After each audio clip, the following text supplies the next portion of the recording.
Donc, l'important, c'est un clou que je frappe, là, mais le bias, c'est le fichier le plus important. Au début, quand on commence, on n'en fait pas. Ouais, pas besoin, c'est dans le doc. Non, non, c'est pas vrai. C'est le fichier le plus important.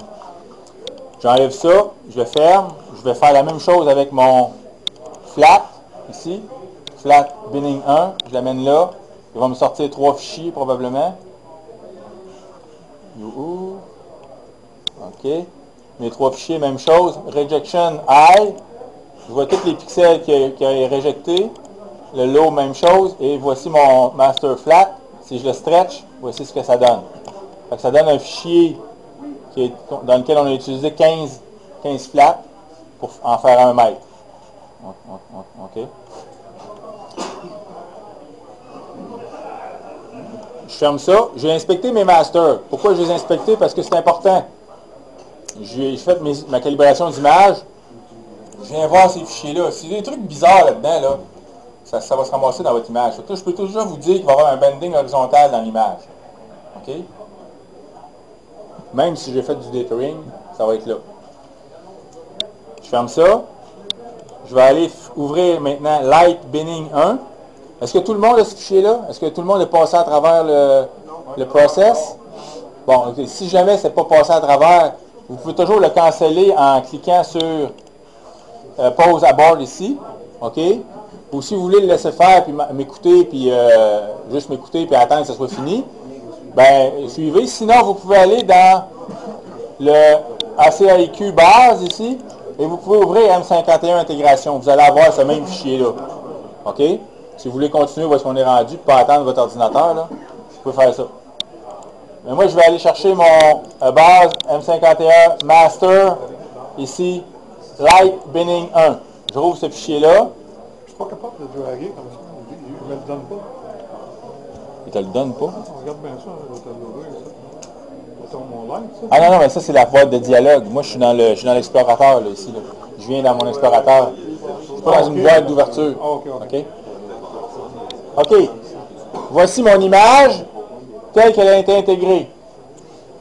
Vous voyez des étoiles ici, OK? Et si je me promène, si je viens zoomer ici sur cette étoile-là, OK? Vous allez voir en bas des informations qui apparaissent. Plus 905, plus 1300, ça c'est les coordonnées du point sur lequel je suis. Puis à côté ici j'ai R, G et B. C'est les valeurs RGB de mon image.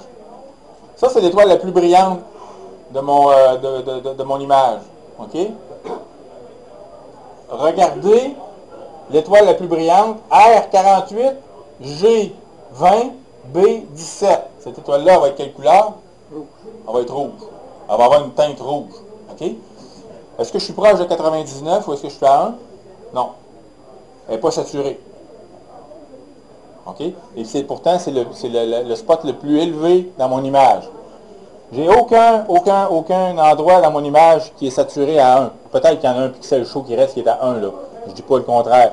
Mais je n'ai pas d'éléments astronomiques qui sont saturés. OK? Ça veut dire que si dans mon traitement que j'applique après, j'arrive à, mettons, le centre de la galaxie qui est brûlé. On dit, ben, mon centre de la galaxie, il est brûlé, je l'ai brûlé. Il n'est pas brûlé par l'acquisition d'image, il est brûlé par le traitement. Parce que mon centre de la galaxie, là, il est ici. Je vais faire un auto-stretch, OK? Poup! Vous allez voir apparaître la galaxie. Mon centre de galaxie, si je viens le chercher ici, là, c'est pas très beau, c'est normal, OK? Je prends ici, là, c'est le coin là, de la galaxie le plus élevé.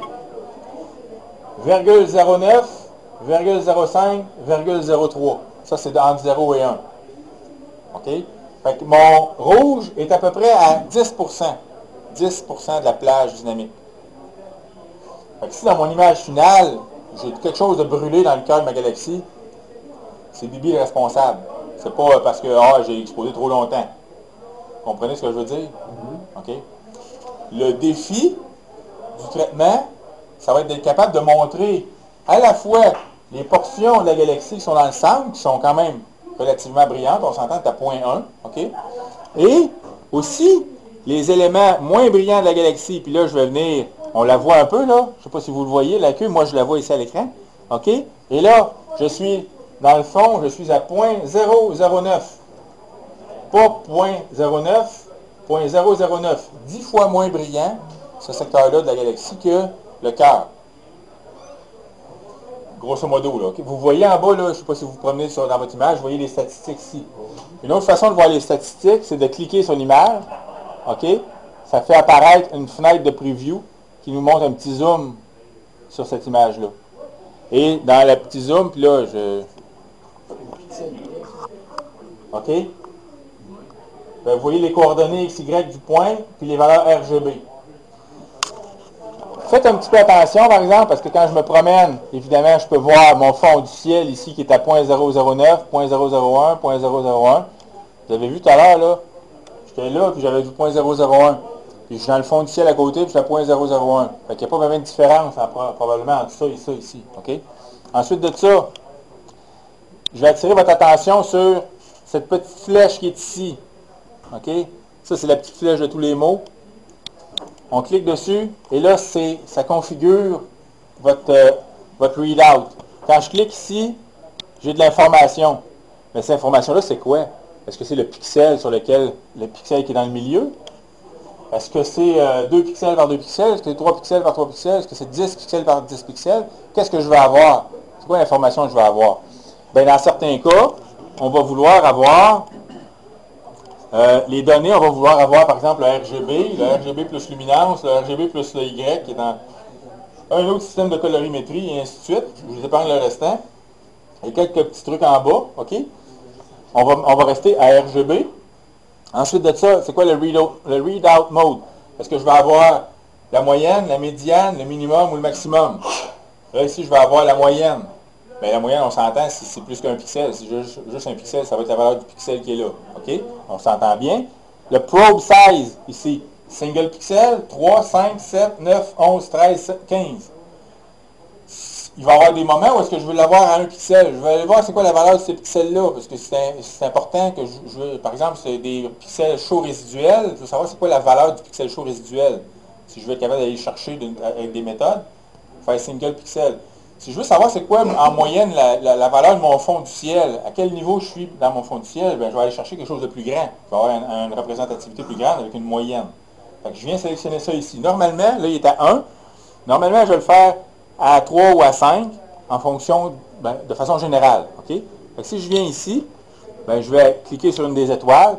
Puis là, je peux avoir quelque chose qui est 3 par 3 pixels, puis je vois quelque chose de plus représentatif. Tout à l'heure, quand on va sélectionner des masques, on va faire des masques pour masquer notre image, pour appliquer des traitements. OK? On va utiliser les valeurs ici. Fait que je vais vouloir sélectionner ces étoiles-là. Bien, je vais me promener ici, puis je vais m'apercevoir que quand je suis dans le fond du ciel à côté, je suis à 0.01 en rouge, 0.0067, 0.0069, 0.004. OK? Puis quand je m'approche de l'étoile, hop, ça monte. Mais pas tant que ça. OK? Je suis à 0.002, 0.001, 0.001. On est dans l'étoile, puis par rapport au fond du ciel, il n'y a pas grand-chose de différence. OK? Fait qu'il va falloir, mais le logiciel travaille toujours en 32 bits. Lui, il est capable de faire la différence facilement entre les deux. Donc, notre petit preview va être important. On va s'en servir assez souvent de ça. OK? Pour aller voir c'est quoi les niveaux d'intensité. Si je veux faire la différence en appliquant une fonction entre les régions foncées de la galaxie ici et les régions pâles, vous voyez qu'il n'y a pas de différence. Même avec le preview, je ne le vois pas. Si je me déplace ici, vous voyez qu'il y a une bande plus foncée là. Mais si je viens ici, si je vois là, dans les chiffres, là, je ne vois pas de différence. OK? Il y en a une différence. OK. J'inspecte mon image. La première chose que je fais, j'inspecte mon image. Puis il y a quelqu'un tout à l'heure qui me disait mon image est rouge. C'était toi? Bon, l'image est rouge. Pourquoi l'image est rouge? Ben, c'est probablement parce que j'ai fait mes flats sur le ciel, qui était bleu. Fait que la composante bleue du flat, qui est venue calibrer mon image, a fait que le rouge va ressortir parce qu'il n'y a pas de rouge dans le ciel. Ce genre de choses-là. OK? Peut-être un peu de pollution lumineuse aussi. Si je veux avoir un peu plus une image réelle, je vais venir ici. Vous voyez, il y a comme une petite chaîne qui est ici. C'est Link RGB Channel. Ce que ça fait, c'est que ça applique un stretch identique à chacun des canaux. Mais si je viens voir ici, en regardant en haut ici, en dessous de Preview, j'ai RGB. Je peux voir juste la couche rouge, juste la couche verte ou juste la couche bleue. Je vais aller voir le rouge. OK? Bon, le rouge est très, très lumineux. Si je veux voir le vert, ben, il n'est pas trop pire. Si je viens voir le bleu, ben, beaucoup plus bas. Si je clique sur cette petite chaîne-là ici, je l'enlève, puis je refais mon auto-stretch, il va venir calculer des variables, des valeurs différentes pour chacun de mes canaux. Donc, si je regarde mon image globalement, je vais avoir quelque chose de plus neutre. Okay? Il va avoir égalisé chacun des canaux. Alors là, ce que ça me permet de voir, c'est que ben, j'ai des défauts. Vous voyez, ben, j'imagine que vous le voyez. En tout cas, si vous ne le voyez pas, vous le voyez avec votre écran. Le bending horizontal qui est là. Okay? Il y a du vignettage. Ce vignettage-là, c'est causé par le filtre de pollution lumineuse qui était défectueux. Okay? Mais normalement, on n'a pas du vignettage comme ça. Parce que j'ai appliqué un flat. Et pourquoi je vous dis ça? Ben, c'est que vous voyez que les poussières sont disparues. Ils ne sont pas complètement disparus. Mon flat, il n'a pas marché 100%. Je dirais qu'il a marché à 95%. Si vous regardez avec certains détails, vous allez voir que il y a des petites choses, là, on va le voir au développement, là, mais il y a des petits trucs là, qui n'ont pas tout à fait parti. Là. Mais c'est pas je le sais, mais autrement, on ne le voit pas bien. Donc, mon flat, il a fonctionné parce qu'il a enlevé toutes les poussières. Donc, j'assume qu'il a aussi fonctionné pour le vignettage. Salut, Mario. Donc, ce qui reste ici, ce n'est pas du vignettage optique, c'est du vignettage de pollution lumineuse. Et la raison pourquoi je vous dis ça, c'est que, regardez dans le rouge, OK, on a un peu de trucs de ces côtés ici. Ça, c'est assez normal. Regardez dans le bleu, même chose. Et dans le vert, poc, c'est là. Et les lumières de rue, ben, je vous ai dit tout à l'heure que notre œil voit bien le vert, parce qu'on est habitué, on a vécu des millions d'années avec la forêt verte autour de nous autres, puis la lumière du soleil est verte. Ben, c'est de la pollution lumineuse. Les lumières de rue émettent sodium, mercure, ça émet dans le vert. À cette heure, maintenant, les LED, c'est plus blanc, mais les lumières de rue, ça émet dans le vert. Donc, la pollution lumineuse, normalement, c'est beaucoup plus dans le canal vert. Vous allez entendre des gens comme Daniel Borcard qui va dire « Ah, moi, je prends le rouge, je prends le bleu, mais le vert, je fais la somme des deux, je divise par deux parce que le vert, c'est pourri chez nous. Il reste à Saint, je sais pas où, là, nord de Montréal. Il ne fait pas de vert en CCD.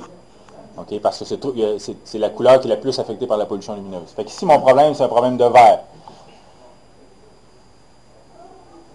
Une des opérations, une des premières opérations qu'on va faire sur ça, c'est que, sur l'image, en fait, la séquence logique, la séquence normale de traitement de cette image-là, c'est qu'on devrait normalement enlever les gradients. On a un gradient qui est causé par la pollution lumineuse ici. Okay? On enlève les gradients. Après ça, on neutralise le fond du ciel. C'est-à-dire que là, mon fond du ciel, vous l'avez vu tout à l'heure, il est rouge. Mes trois couches ne sont pas au même niveau. J'ai du rouge super élevé, j'ai du vert et j'ai du bleu qui est super bas. Okay? Fait que ces trois couches-là, il faut que je les normalise entre elles. Il faut que je normalise mon fond du ciel pour qu'il y ait les mêmes valeurs. Le fond du ciel, normalement, à moins d'être dans une nébuleuse ou quelque chose de même, ça devrait être neutre. Donc, pas de dominance rouge, bleu ou vert. Fait qu'on va neutraliser le fond du ciel. Après ça, on va calibrer les couleurs. Qu'est-ce qu'on entend par calibrer les couleurs? C'est un peu philosophique, mais la calibration des couleurs, c'est que les objets dans le ciel, ils ont une couleur. Quelle couleur ils sont? On dit, par exemple, que le soleil a une couleur blanche. Okay, parce que notre œil est habitué à cette couleur-là et notre cerveau met ça blanc, ou plutôt neutralise tout ce qui est éclairé par le soleil pour que ça nous apparaisse comme blanc. Mais c'est notre esprit qui gère cette couleur-là. Ceux qui font du ski alpin ou qui ont des lunettes fumées, vous mettez vos lunettes de ski alpin, ils sont teintés jaunes, sont teintés rouges, sont teintés roses, peu importe. Vous mettez vos lunettes, tout le monde vous apparaît jaune. Une demi-heure après, tout est beau. Votre cerveau a compensé. Vous enlevez vos lunettes de ski, pouf, tout est rouge. Pourtant, il n'y a rien qui a changé. C'est votre cerveau. Fait on va donner à notre image des proportions de couleurs que je vais qualifier d'anthropomorphiques, dans le sens que on va leur donner une teinte qui nous plaît, qui est représentative de notre conception de l'objet. Okay? Le soleil, lui, quand je regarde, là, puis je me force un petit peu, là, ben, il n'est pas blanc, blanc, blanc, il est jaune. Pourtant, quand je regarde quelque chose qui est éclairé par le soleil, puis que c'est blanc, ben, je le vois blanc. Et ainsi de suite. L'autre chose, puis le corollaire de tout ça, c'est que quand on traite une image, puis qu'on la regarde pendant 1 heure ou 2 heures, qu'on joue avec, notre cerveau va l'organiser elle-même, lui-même, l'image. Autrement dit, il peut avoir des couleurs résiduelles dans l'image, puis on ne la voit plus. Parce que, conceptuellement parlant, moi, je veux voir le cœur de la galaxie jaune, parce que les étoiles sont vieilles, puis je veux voir le bordure de la galaxie bleue, parce que les étoiles sont jeunes. Fait que dans ma tête, ce processus-là va opérer quand je fais mon traitement d'image. Alors, je peux être complètement dans le champ rendu à la fin. Et ça m'est déjà arrivé. Cette image-là, la première fois que je l'ai sortie sur Astro-Québec, il y a quelqu'un qui m'a dit « Martin, t'es sérieusement dans le champ. » Pourquoi? Parce que mon cerveau, à 2 heures du matin, après avoir fait le traitement, hey, c'est super beau. Envoyez ça sur Astro-Québec, j'étais complètement à côté de la traque. OK? Fait que quand on fait du traitement d'image, on fait le traitement d'image, on est content, on s'en va se coucher, il est tard, le lendemain on revient, on rouvre l'image, et la première impression ou la deuxième impression qu'on a de l'image, est-ce qu'elle est bonne? Oui? Good. Non? On recommence ou on ajuste. C'est super important. Parce que votre œil, votre cerveau, c'est pas votre œil qui vous voit, c'est votre cerveau. Puis sur Internet, là, il y a plein de trucs, de tests qu'on peut faire, puis avec des couleurs différentes. Puis là, on regarde sur Internet un écran avec du brun d'un bord, du vert de l'autre. Après ça, pendant 30 secondes, après ça, on regarde quelque chose, n'importe quoi, puis la moitié de notre paysage est rendu vert, l'autre moitié est rendu brun. L'inverse de ce qu'on voyait. Pourquoi? Parce que notre cerveau a compensé l'information. C'est la même chose. En plus de ça, on est pris avec le fait que les moniteurs de portable, ça a une certaine gamut, là, une plage dynamique. Les écrans, celui-là, c'est pas le même que celui-là, celui-là, c'est pas le même que celui-là. Les Mac en arrière, c'est pas les mêmes. Puis un écran LCD ou un écran, si vous avez... Donc, il n'y a rien de pareil. Alors, l'autre conseil, regardez sur un second écran d'ordinateur votre image. Est-ce que ça fit avec ce que vous voyez sur la première? Est-ce que c'est aussi riche en couleurs ou est-ce que c'est différent? Puis Mario, je te vois sourire. C'est ça. On se fait souvent avoir. On regarde l'image sur notre écran de portable. Wow! Super cool! J'envoie ça sur Facebook. Là, le lendemain, je regarde mon image. Je dis, c'est moi qui ai fait ça. C'est moi qui... Pourquoi j'ai pas attendu? Pourquoi j'ai pas regardé? Tu sais? Ah, les gens m'ont dit, c'est super beau, c'est super beau. Puis là, il y en a un qui te connaît mieux un peu, puis il va dire, hey, il me semble que c'est un peu vert, ou il me semble que c'est un peu rouge. Faites attention. Fait que ça va être ça la prochaine étape. La calibration des couleurs, dans ce cas spécifique-là, on va dire, ben, j'ai une galaxie ici. OK? C'est des milliards d'étoiles. Des milliards d'étoiles qu'il y a là-dedans. Puis il y a probablement plein de monde là, dans cette affaire-là. Là. Probablement.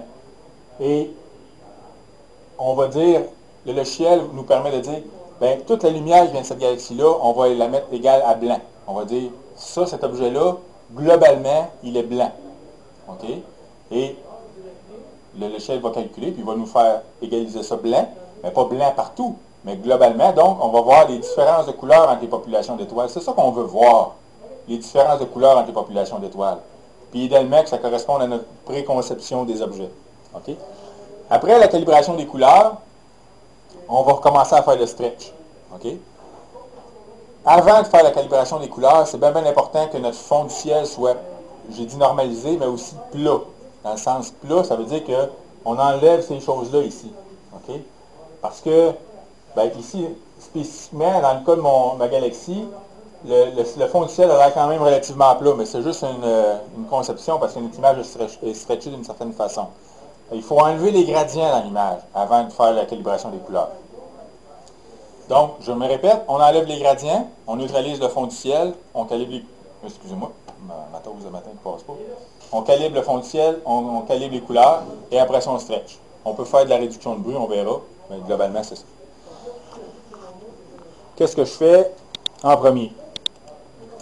Je vais revenir à RGB ici, parce que j'étais juste dans le vert. Ah oui, je vous ai montré tout à l'heure, je vous ai parlé tout à l'heure des différences entre le vert, le rouge et le bleu. Okay? Là, mon image est stretchée différemment, mais toutes les couleurs sont à peu près au même niveau. Regardez l'image verte. 1 pixel sur 4. Regardez l'image bleue. 1 pixel sur 4. Regardez l'image verte. OK? Ben là, elle est plus douce et elle a plus de détails par rapport, mettons, à la rouge. Vous voyez? OK? Bonne différence. À l'écran, c'est encore plus visuel que sur l'écran ici, là.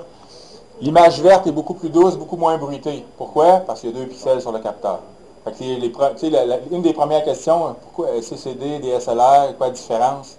Bien là, vous avez 2 capteurs sur 4, moins de bruit. Sur une CCD, c'est 4 sur... chaque pixel est indépendant parce qu'on met un fil devant. Donc, le bruit est beaucoup moins élevé parce qu'on a de l'information de couleur pour chacun des pixels. OK.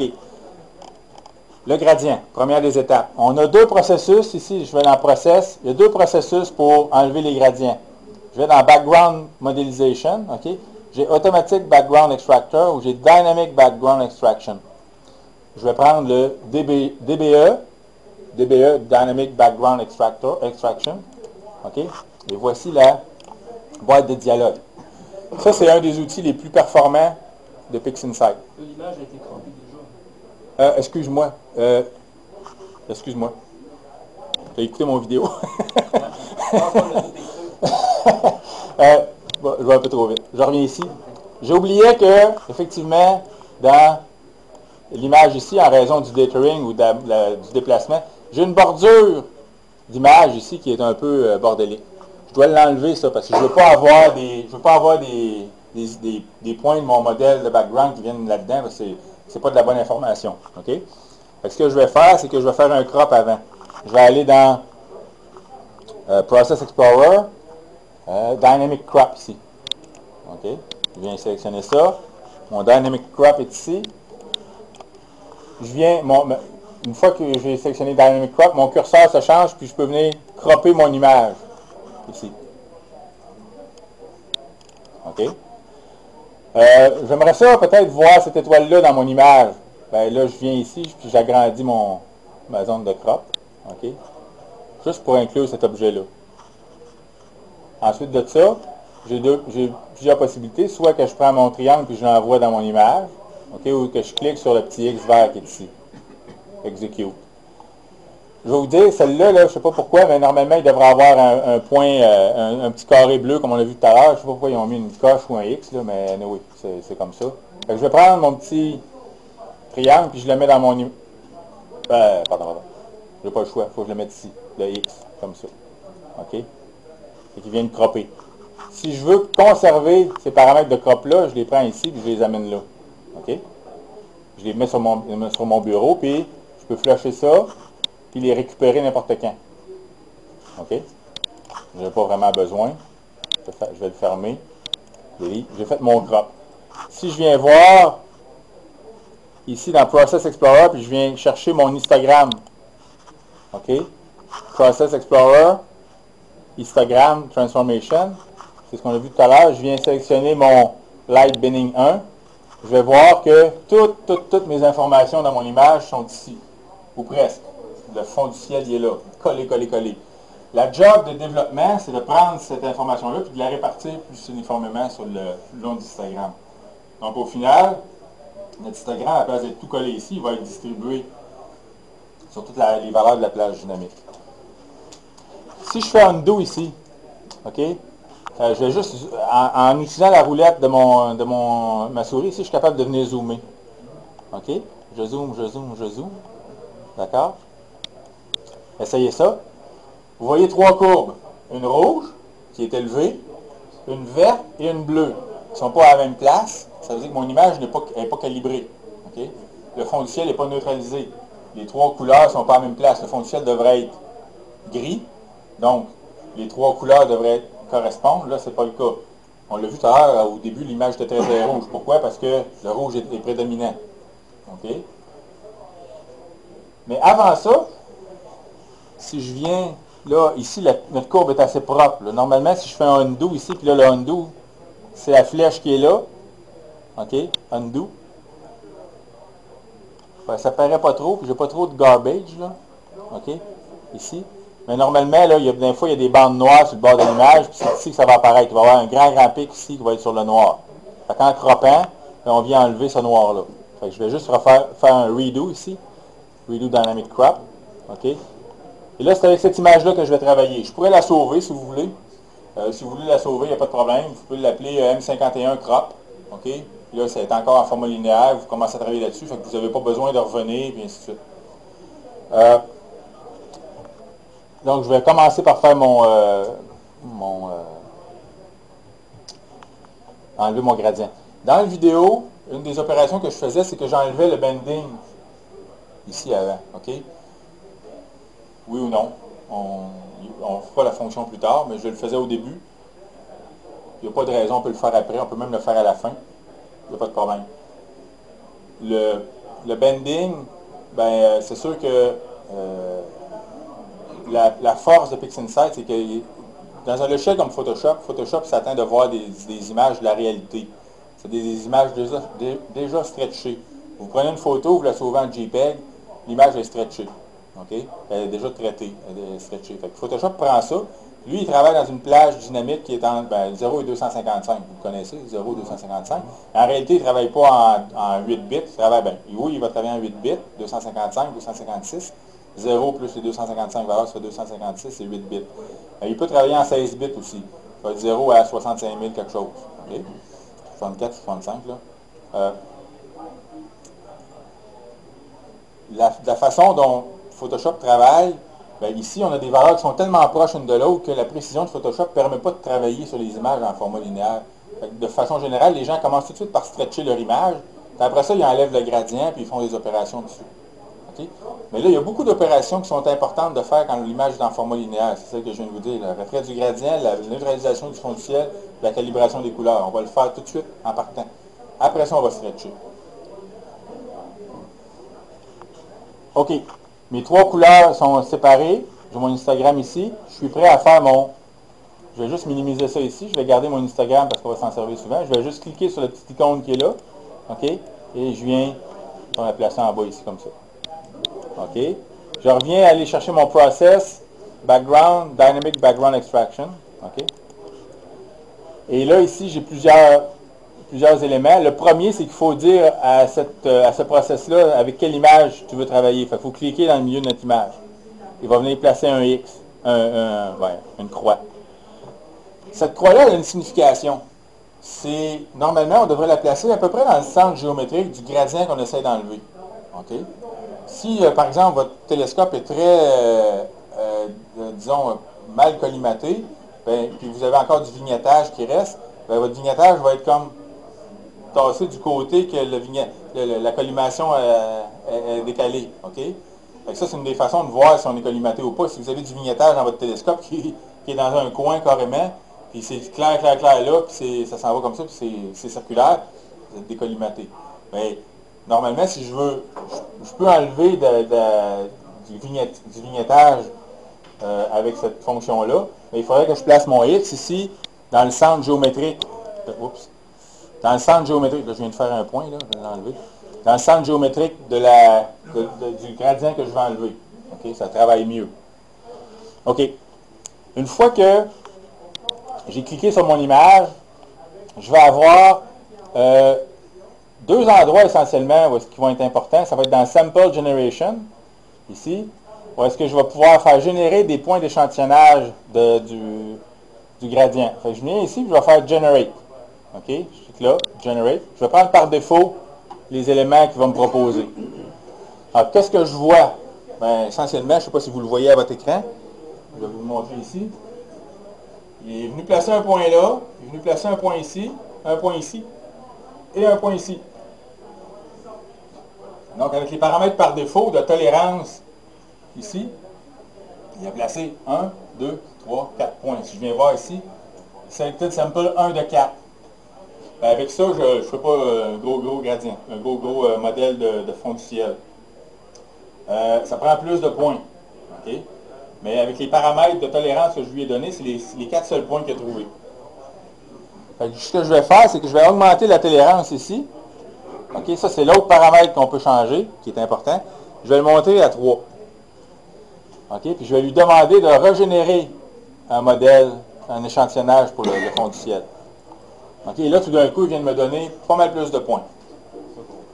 C'est la tolérance par rapport la tolérance d'écart par rapport au fond du ciel. OK, c'est ça ici. Fait que je suis à 3. Fait que là, il vient de me mettre beaucoup de points. Même peut-être un peu trop. Je remarque qu'il y a un point qui est ici, dans la queue de la galaxie. Okay? J'en ai un autre qui est dans le pourtour du compagnon de M51, juste ici. Okay?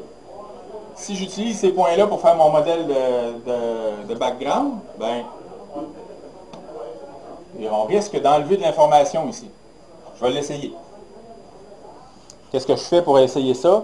Ben, je viens ici en bas dans Target Image Correction et je vais dire, ma correction, je veux que tu fasses une soustraction. Je veux que tu enlèves l'information que tu vas trouver là-dedans, de mon image. OK? Fait que je vais l'appliquer, je vais prendre le petit X, la petite coche ici comme ça, Execute. Il va calculer le background. Et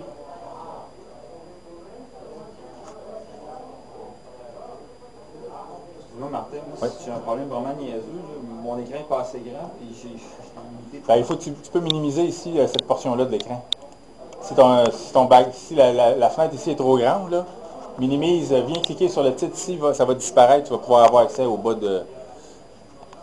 OK, on vient de calculer un background. Je viens ici et je clique sur mon STF. Voici le background qui m'a calculé. Moi, je sais tout de suite que, ici, dans ce coin-là, là, mon point qui était dans le queue de la galaxie, là, je le vois là, c'est trop brillant. OK?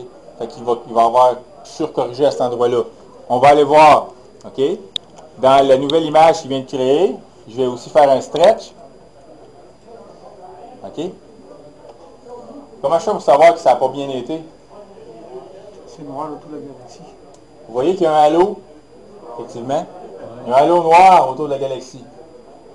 Fait que ça, moi, sur Astro-Québec, quelqu'un met une image, ben, je vais être bien honnête, je vais dire, ben, c'est bien ton image, ben, as-tu remarqué qu'il y a un halo noir autour de ta galaxie? Probablement que ton modèle si c'est quelqu'un qui travaille dans PixInsight, je veux dire, probablement que ton modèle d'enlèvement de gradient, il n'est pas correct. Tu as mal choisi tes points. Je l'ai averti tout à l'heure, je lui ai dit, regarde, il y a un point là, ça ne marchera pas. La résultante, c'est que j'ai un halo noir autour. Si j'avais eu un point qui avait été dans le halo d'une étoile, c'est possible aussi, j'aurais eu aussi un halo noir autour de l'étoile, parce qu'il aurait pris de l'information de l'étoile, il aurait dit, ben, dans ce coin-là, c'est plus brillant, donc il faut que j'enlève la brillance, alors l'image résultante est plus pâle, plus noire, moins élevée. OK? Donc c'est ça qui s'est passé ici. Alors qu'est-ce que je fais pour corriger ça? Je vais fermer cette fenêtre-là, OK? Et je ferme aussi mon gradient, et je vais aller ici, dans mon image, sélectivement, déplacer les points. Je m'en viens ici, je prends mon petit point, je le prends, puis je le tasse, puis je l'envoie à côté. Ouf. Je vais prendre lui aussi, puis je l'envoie à côté. Je vais aussi prendre, si je clique sur l'image, je vais aussi prendre ce point-là, je vais l'amener à côté ici. Puis je vais prendre lui aussi. Je vais l'envoyer là. Tu peux carrément les supprimer? Je peux les supprimer aussi. Même chose. L'autre chose que je vais tout de suite vous montrer. OK, je vais cacher mon STF qui est ici. Et je vais aller dans mon inspection de points, mes samples ici. J'ai 50 de 74. Je vais cliquer sur la flèche ici pour aller au premier. Et là, ce que je peux faire, c'est inspecter point par point mes points d'échantillonnage de mon image pour voir s'il n'y en a pas un qui est proche d'une étoile. S'il est proche d'une étoile, il peut avoir une mauvaise influence, puis ça va corriger le gradient un peu trop. OK? Fait que je vais rapidement passer à travers. OK? Avec les petites flèches ici, vous les voyez. Je passe à travers, puis je vois que c'est bon, tout est flat, c'est flat. OK. Hop. OK, en voilà une. Il est où ce point-là? Il est juste ici. C'est le vert qui est là. Est-ce que vous voyez? J'ai une étoile dans mon point vert qui est ici. Si je prends ce point-là, puis je le déplace, regardez le preview à côté. OK? Vous voyez l'étoile? Elle est là. Je me déplace, elle est ici. Elle disparaît. Je vais revenir à côté. Les points noirs dans cette image-là, tout ce qui est noir ici, ça ne sera pas utilisé. Il me le dit, c'est noir, je ne l'utiliserai pas. Je n'utiliserai pas les valeurs de ces points-là. Mais le halo bleu qui est ici autour, là, lui, il est là. Puis ça, c'est des informations qui vont être utilisées dans mon modèle de fond du ciel. OK? Alors, l'influence de cette étoile-là, ici, c'est que sur ma couche bleue de ce que je vais enlever, il va avoir une pointe. OK? Apparaît probablement pas. Mais si je suis allé voir tout à l'heure mon fond du ciel, j'aurais probablement vu une légère dépression dans cette étoile-là, autour de cette étoile-là. Ce que ça fait, c'est que l'étoile, au final, elle ne sera peut-être pas aussi bleue qu'elle devrait être, mais le rayon d'influence de ça ne sera pas si grand que ça. OK? Par contre, des fois, on a des grosses étoiles qui sont là, qui ont une grosse influence, puis ça fait des ronds autour. OK? Je vais vous donner un exemple, je vais le forcer un peu. Je vais revenir, parce que ça, c'est pas une grosse étoile, je vais juste la déplacer. Et je vais créer un point, ici, en cliquant sur une des étoiles, par exemple, celle-là. OK? Je vais faire le point. Vous la voyez ici sur l'écran, je vais cliquer sur ce point-là, je vais créer un point. Direct là. OK? Bon. Je pense, si je le fais aussi sur l'autre à côté, je pense que ça va avoir une influence sur mon modèle. C'est juste pour vous le montrer. OK? Mais c'est aussi un outil de diagnostic. Là, j'ai changé toutes les choses. Je vais refaire fonctionner mon modèle de fond du ciel. OK? Puis je vais voir le résultat que ça va donner.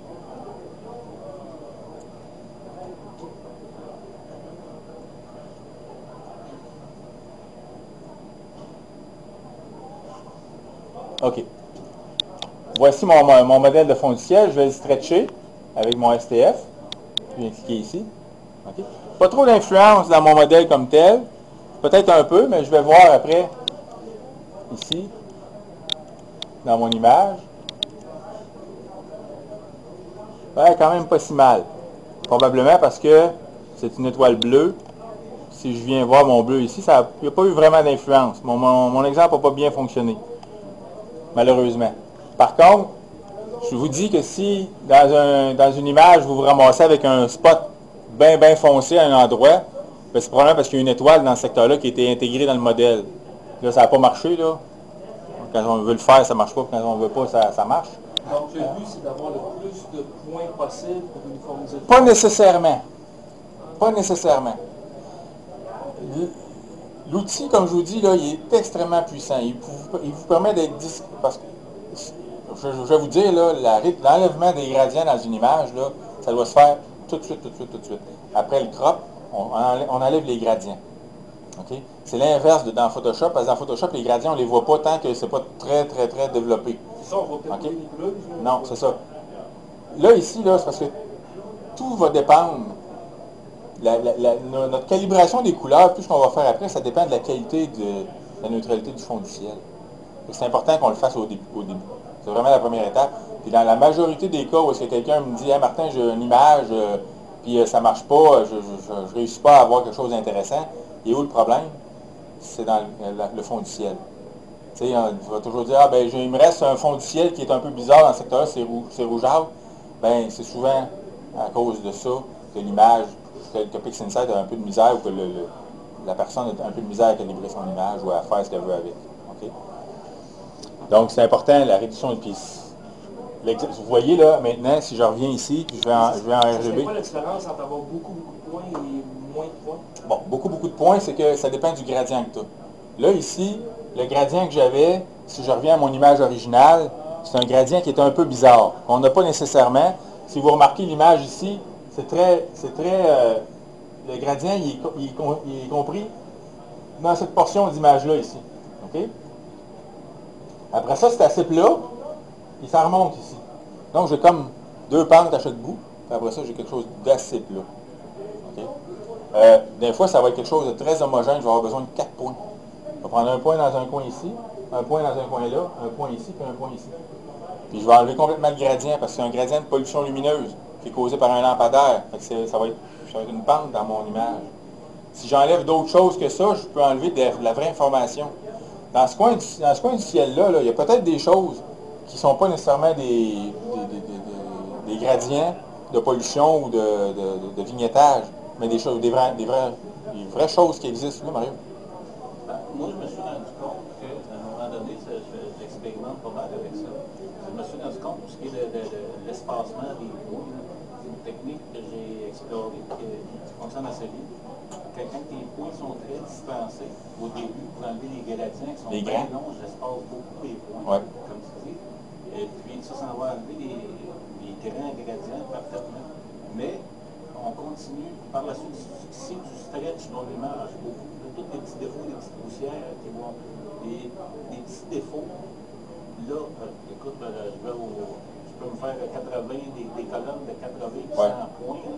Et puis, avec zone d'influence, parce que c'est un autre paramètre un peu plus haut, c'est celui-là. Ça, c'est ta zone d'influence.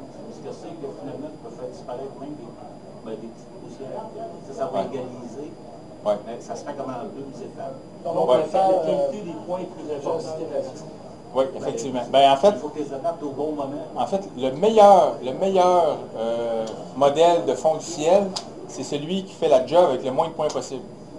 OK? Fait que c'est sûr que le faisant comme ça, on peut voir, puis si on est satisfait, c'est correct.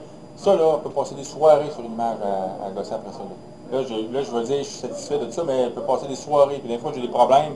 Les gens m'envoient des choses, puis j'essaye, puis des fois, ça prend 3-4 jours avant que je leur réponde, puis là, ils m'ont oublié. Tu sais, bon, j'essaye, puis à un moment donné, ben, j'appelle, je dis, bon, écoute, j'ai de la misère un peu avec ton image, ainsi de suite. Mais souvent, moins de points, c'est mieux. Des fois, là, il y a des images il n'y en a pas de fond du ciel, là. Il n'y en a pas. C'est de la nébulosité, tu es dans Orion. Orion, dans ce secteur-là, du fond du ciel, ça n'existe pas. Il n'y en a pas. Bon, ben, on va se résoudre à utiliser des secteurs d'image qu'on va dire, ça, c'est le fond du ciel.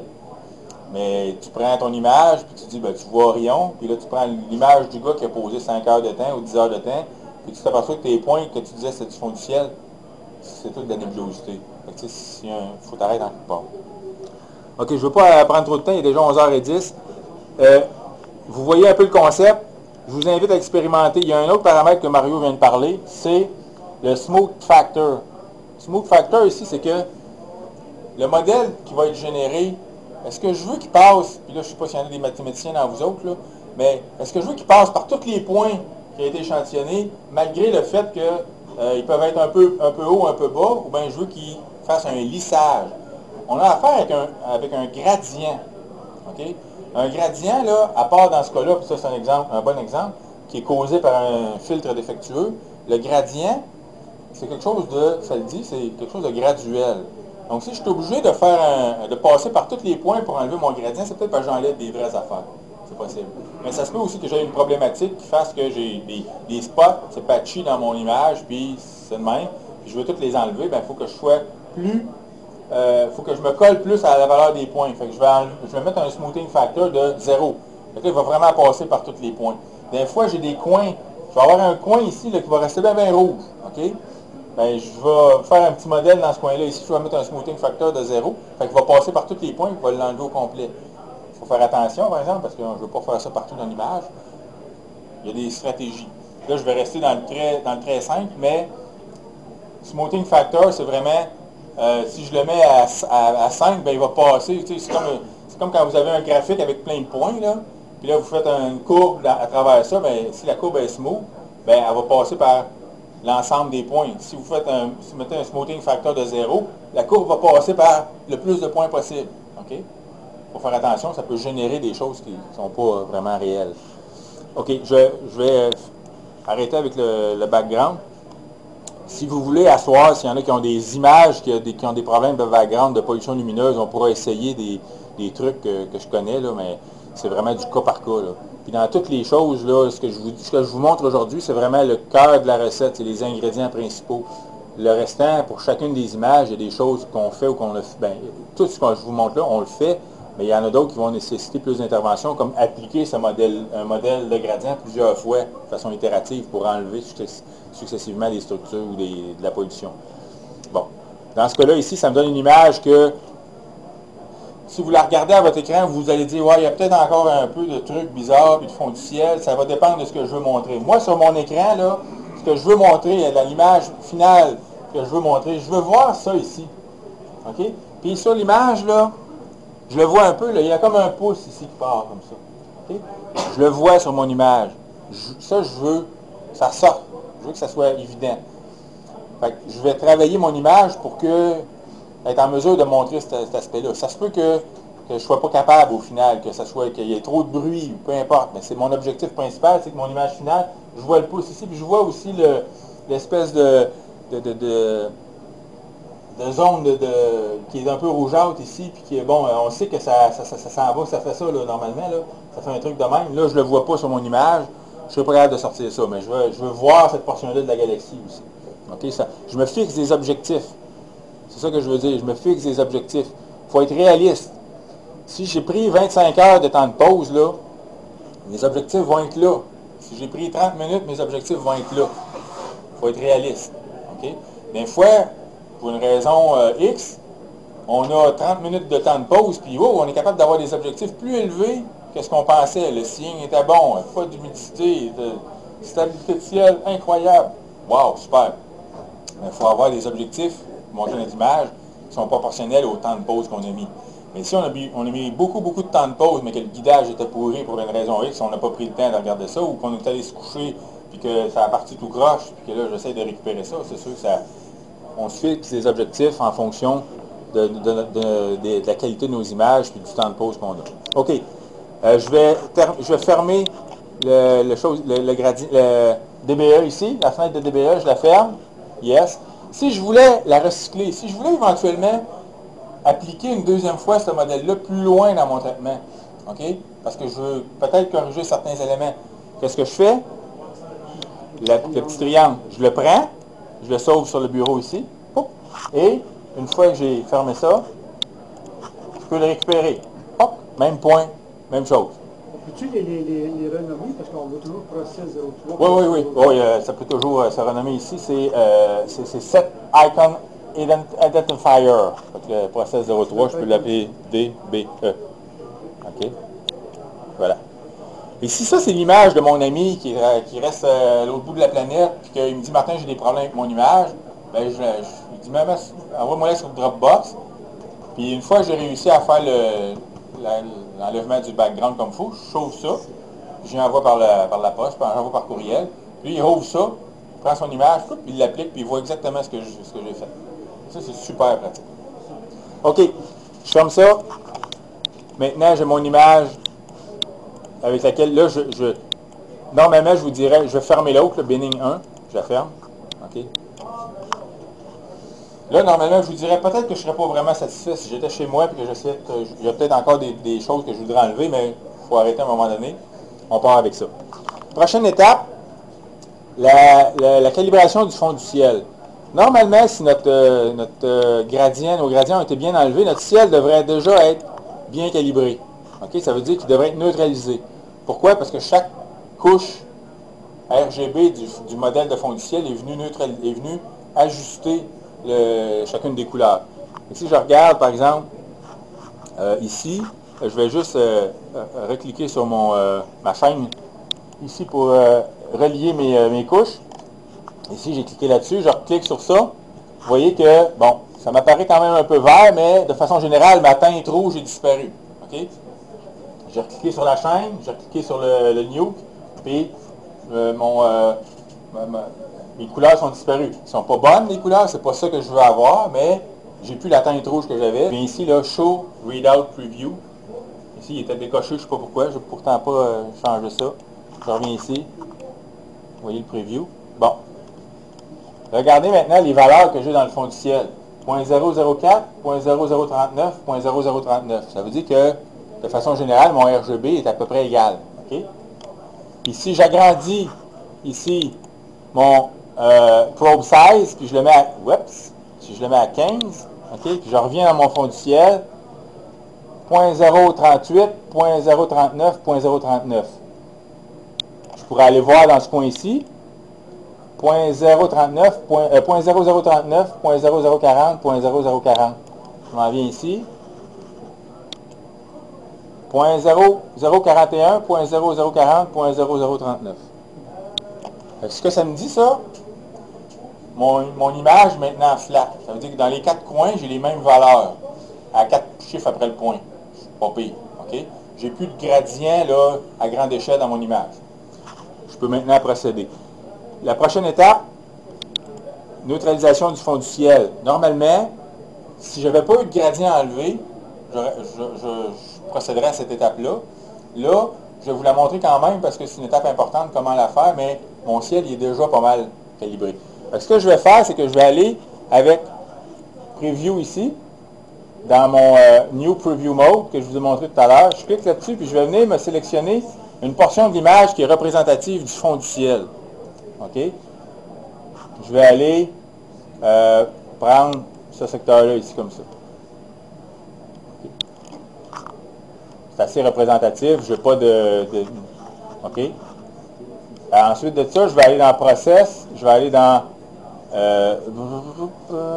Color Calibration, et je vais aller dans Background Neutralization, BN. OK?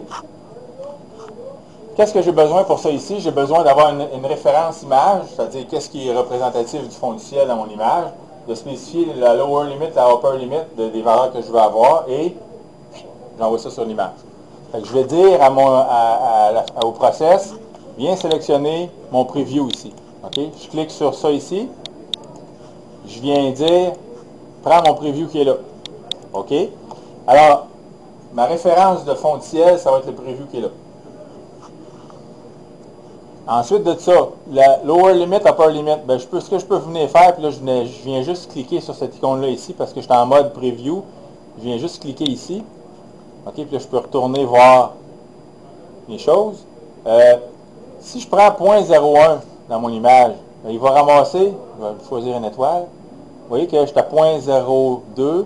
Dans le cœur de mon étoile ici, là, je suis à 0.04, 0.03, 0.04. Fait 0.01 ici, il va ramasser mes étoiles. Je ne veux pas les ramasser, je veux juste avoir le fond du ciel.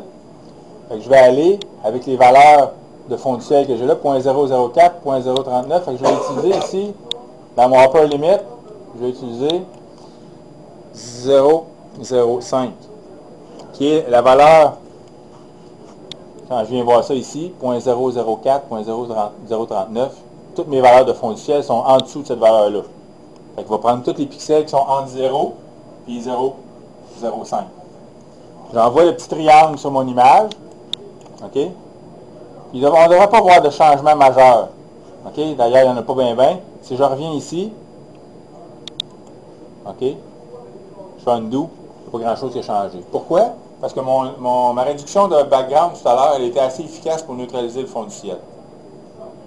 Mais si je n'avais pas eu besoin de faire de réduction du fond du ciel, ben, de réduction de background, ben, j'aurais probablement des couches quand même à différentes hauteurs, puis il faudrait que je les normalise pour qu'ils viennent toutes à la même place. On voit un petit peu de banding, ça c'est pas grave. Oui, je vais revenir le banding, je vais tout de suite le faire après. OK? Je reviens ici dans mon Instagram Transformation, acheter, je vais l'agrandir, puis je vais sélectionner mon image DBE, OK? Et là, je viens constater quoi? Que mes trois couches, ici, sont une par-dessus l'autre. Vous vous souvenez tout à l'heure, le rouge, le vert et le bleu n'étaient pas à la même place, là? Tout à la même place, ici. OK? Par contre, ben, il y a peut-être certains secteurs de mon background qui ont peut-être une petite touche rouge. Pourquoi? Ben, parce que le rouge, il commence avant ici. Fait que ça se peut tout à l'heure, quand je vais développer, que je vais avoir peut-être des patchs de ciel qui vont peut-être être un peu plus rouges. Ou, dans ce secteur-là ici. OK? Vous comprenez? Fait qu'on est capable de voir un peu, on est capable même de prédire un peu ce qui va se passer plus tard. Ça sera peut-être pas, idéalement, ça devrait tout être pareil, 3 cloches différentes, ou sauf peut-être du rouge et du vert pour des nébuleuses. Parce que dans ce secteur-là, ici, c'est plus brillant. Supposons que j'avais une nébuleuse à hydrogène dans mon image, mais ma couche rouge, ici, il y aurait une bosse ici qui représenterait les données qui viennent de la nébuleuse. OK? OK. Prochaine étape, calibration de balance de blanc. OK? La balance de blanc, ben, pour les DSLR, on le sait, il y a un réglage sur notre appareil qu'on dit, ben, si je suis à l'intérieur, ben, si j'ai des lumières au tungstène, ben, mets-toi en auto-balance, fait que l'appareil va regarder la photo, puis s'organiser pour que la photo soit neutre. OK? Ça, c'est une calibration des couleurs. La balance de blanc, c'est, ben, j'ai du matériel, j'ai une image, puis si je suis au tungstène, ben, mon image va être jaune si j'ai pris, par exemple, balance de blanc soleil. Vous êtes à l'intérieur, vous prenez des photos, vous êtes sur la balance de blanc soleil, vous prenez des photos à l'intérieur, l'éclairage c'est du tungstène, ben, votre image est jaune. OK? Pourquoi? Parce que l'appareil, lui, vous lui avez dit, balance les couleurs en fonction du fait que l'éclairage est blanc. Et l'éclairage n'est pas blanc, l'éclairage est jaune ou vert. OK? L'image a une teinte jaune. Là, c'est la même chose. On va faire une calibration des couleurs, on va y donner une balance de blanc. OK? Je viens dans Color Calibration. Avant ça, je vais faire un preview parce que j'ai besoin de deux choses dans ma balance de blanc. J'ai besoin d'une référence de fond du ciel, puis j'ai besoin d'une référence d'un objet blanc. que je vais considérer comme blanc. Alors, je vais venir faire un preview autour de ma galaxie ici. OK? Je vais faire un autre preview autour de la galaxie. Puis je vais lui dire, prends ça comme référence de blanc. Je viens dans Process, Color Calibration, et ici, Color Calibration. J'ai un deuxième fenêtre ici, Color Calibration, j'ai White Reference. Quelle est ma référence de blanc dans mon image? Fait que je viens cliquer sur ma petite icône ici, et je vais lui dire, prends-moi mon Preview 2. Je vais enlever ici la détection des structures. À quoi ça va servir la détection des structures? C'est que je pourrais décider dans une image d'utiliser toutes les étoiles. Je n'ai pas de galaxie. J'ai une nébuleuse, j'ai quelque chose. Je veux utiliser comme référence de blanc toutes les étoiles de mon image. Je vais venir cliquer là-dessus ici, puis il va sortir toutes les étoiles de l'image, puis il va dire toutes ces étoiles-là, globalement, c'est égal à blanc, puis il va appliquer une correction de couleur pour que, globalement, toutes les étoiles soient blanches, ensemble. Donc, s'il y en a des bleus, ils vont sortir bleus. S'il y en a des jaunes, ils vont sortir jaunes. S'il y en a des rougeâtres ou verdâtres, ça va sortir comme ça. Okay? Là, ce n'est pas les étoiles qu'on va utiliser, c'est la galaxie. Donc, je viens ici. La référence de background, je viens ici et je lui dis que c'est mon Preview 1, qui était ici. Okay? Et je vais juste ajuster, pour pas qu'il prenne les étoiles dans ce secteur-là, je vais juste ajuster encore. Je suis encore à 0.004, 0.0039, fait que je vais venir ici, mon upper limit, je vais lui dire 0.005. OK? L'autre chose que je vais lui demander, c'est que je vais lui demander, fais-moi un output de mon masque de référence. Vous allez voir c'est quoi. Je vais lui demander output ici et output là. OK, je fais le tour, je révise un peu. 0.9, c'est bon, c'est bon. J'envoie ma petite icône sur mon image. OK? Il me sort deux masques. Un masque de balance de fond du ciel et un masque pour la référence de blanc. Okay? Ici, il a enlevé les étoiles. Tous les points noirs là-dedans, c'est des points qui n'ont pas été utilisés pour contraindre le fond du ciel. Et ici, il a pris en fait tous les pixels de mon preview numéro 1. Si vous écoutez les vidéos que j'ai faites il y a 1 an ou 2, peut-être pas l'année passée, mais celui de il y a 2 ans, je disais, essayez de ne pas ramasser le fond du ciel autour de la galaxie. Maintenant, j'ai changé d'idée. Parce qu'en réalité, le fond du ciel, il est neutre. Donc, si j'intègre les pixels du fond du ciel autour de ma galaxie, en réalité, j'intègre des pixels neutres dans mon modèle de blanc et donc ils ne devraient pas influencer. Et là où est-ce que c'est important, c'est que parfois, dans les galaxies, les zones extérieures de la galaxie n'ont pas les mêmes populations d'étoiles que la portion centrale. Alors, c'est difficile parce qu'ici, on a seulement un chiffre à mettre. OK? Et en intégrant tous les pixels de ce carré-là, ben, je suis sûr que je vais intégrer toutes les populations d'étoiles, même celles qui peuvent être en périphérie et qui vont influencer sur mon modèle. OK? Je reviens ici. Je vais juste minimiser cette fenêtre-là. Je vais refaire mon STF, juste pour être sûr. Et là, je viens voir ici ma galaxie. OK? Si je fais Undo, OK? Si je fais Redo, et là, c'est un gros changement rapidement. Fait que votre œil va voir tout bleu. OK? Parce que c'était jaune, puis là, on vient de changer de tout pour tout, fait que là, vous voyez tout bleu. On attend un petit peu. Puis là, à un moment donné, on va s'apercevoir que ben, ça, c'est pas mal plus jaune. Puis le cœur ici, puis certaines portions des bras sont aussi jaunes, sont demeurées jaunes. Et tout de suite, de même, on voit tout bleu. Fait que là, on dit, oh, c'est trop, c'est trop. Attention, on attend un peu. Puis on revient quelques minutes après, puis on regarde ça. Allez dehors, regardez un mur blanc pendant une couple de minutes pour changer votre œil. Vous revenez, et OK, c'est bon. Je suis satisfait de la calibration des couleurs. Je vois, puis là, je pourrais décider de saturer pour voir si mes couleurs sont bonnes. Juste pour valider. OK? Ce que je vais faire, c'est que je vais aller dans Process Explorer, je vais aller dans Intensity Transformation. J'ai une fonction qui s'appelle Color Saturation. Je vais cliquer 2 fois dessus. Ici, j'ai une courbe qui est plate. Je vais prendre le point qui est ici au bout. Vous le voyez, le petit point qui est là? prends ce point-là puis je l'amène vers le haut. OK? Je vais, on voit apparaître un nouveau bouton ici, un petit cercle qui dit Real Time Preview. Je clique là-dessus, OK? Et là, je viens voir un preview en temps réel de mon image. Fait que je vais juste saturer beaucoup. Pour faire ça, je viens augmenter mon range ici à 5. Et là, je vais augmenter la saturation. C'est pas très beau, OK? Mais moi, ce que je vois sur l'écran ici, c'est vraiment 2 cœurs jaunes, celui-là, et du bleu dans les bras de ma galaxie. Ça, c'est pas beau. Ça n'a rien à voir.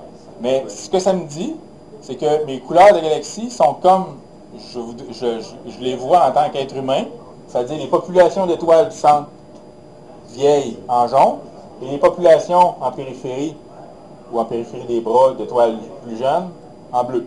L'image n'est pas belle, mais elle est bon. Ouais, c'est ça. Elle me montre l'information que je veux voir. Je fais une saturation juste pour voir ça. Parce que ma calibration de couleur, je la fais quand mon image est en format linéaire. J'ai fait aucun stretch encore sur l'image. Je n'ai rien touché là, je n'ai pas stretché.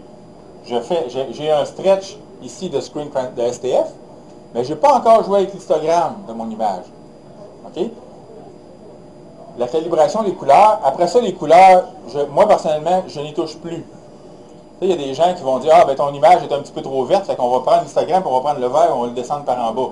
Oui, mais quand tu fais ça, là, tu scrapes toute la balance de blanc de l'image. Ça veut dire quoi si les objets dans ton image n'ont pas la bonne couleur? C'est quoi la réponse? Si les objets dans ton image n'ont pas la bonne couleur, c'est ta calibration des couleurs. Dans ta fonction calibration des couleurs, ici, Color Calibration, ça, c'est pas bon. Il y a quelque chose qui a mal fonctionné ici.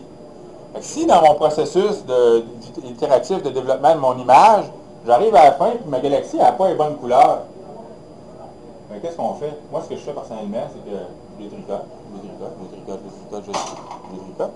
Je reviens jusqu'ici et je refais cette opération-là.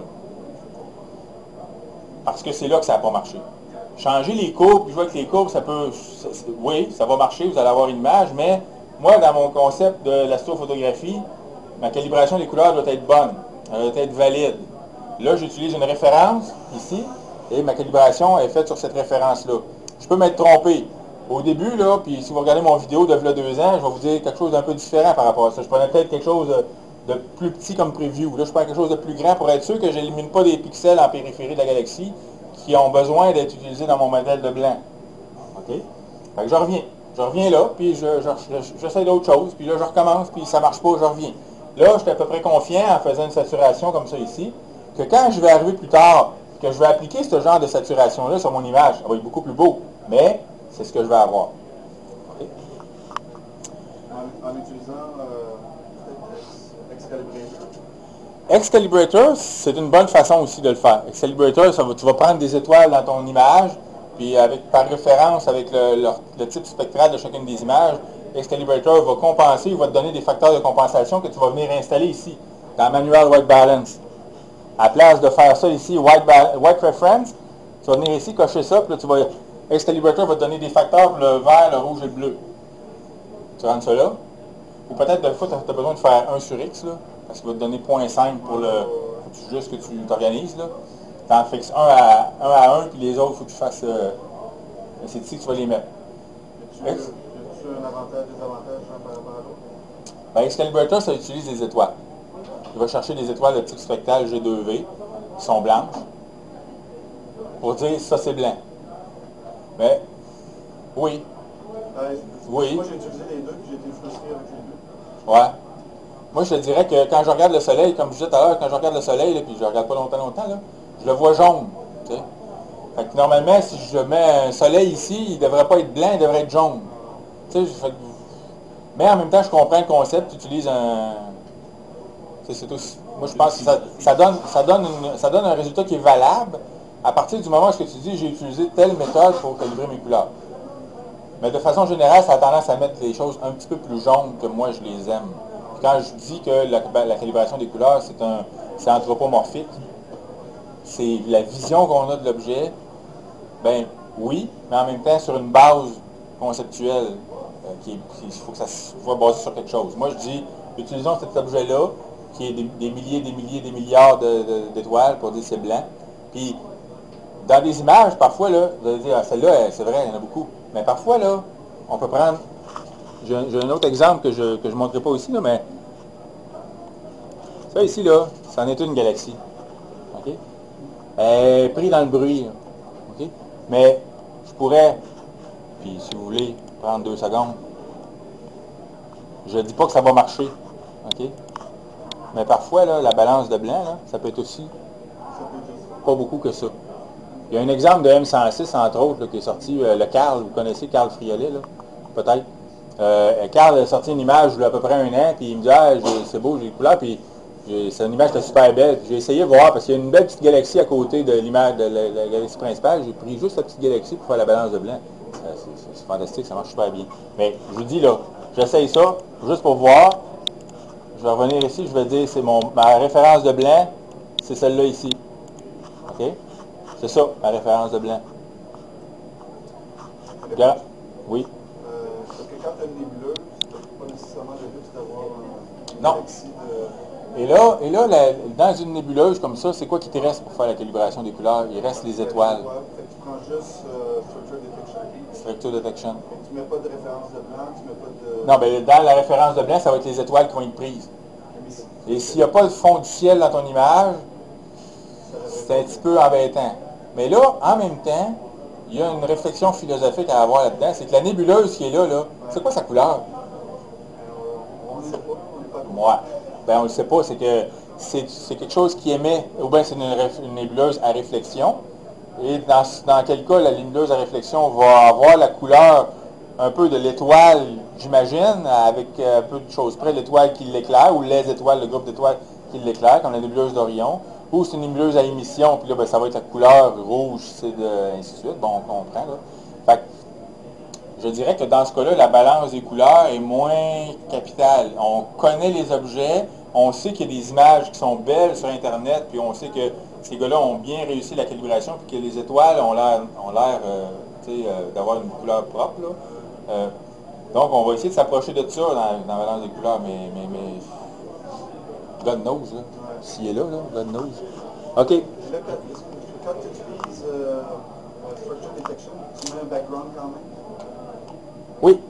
Oui. Mais tu ne mets pas de white. Ben, je mets le white ici, il faut que j'enlève le preview. Là. En fait, quand je dis Structure Detection, il va prendre les structures qu'il y a dans ce preview-là. Ah, juste dans le preview. Dans le preview, effectivement. Si je veux qu'il prenne toutes les images, je fais ça ici comme ça, j'enlève la référence, puis il va prendre l'image au complet. OK? Fait que là, j'ai fait ma calibration des couleurs en utilisant la petite galaxie, ce petit truc-là qui est là ici. OK? Fait que vous voyez que ce que ça donne comme calibration des couleurs, voici l'original, voici la calibration que ça donne en utilisant ce petit point-là ici. OK? Et si je sature, c'est un petit peu vert. OK? Ici, là, c'est jaune. À la place d'avoir du bleu, j'ai du vert. Fait que je dirais que, de façon générale, la petite galaxie que j'ai prise, probablement qu'elle n'a pas un bon... le SNR, le signal noise ratio, là, il n'est pas très très bon. Mais si j'avais une belle petite galaxie bien définie, j'aurais pris ça, des bonnes chances que ça marche. OK? Mais moi, je le vois vert. Fait que je sais tout de suite que quand je vais arriver tout à l'heure pour faire mon développement, c'est pas une bonne idée de prendre celle-là. Excuse-moi, Martin. Oui.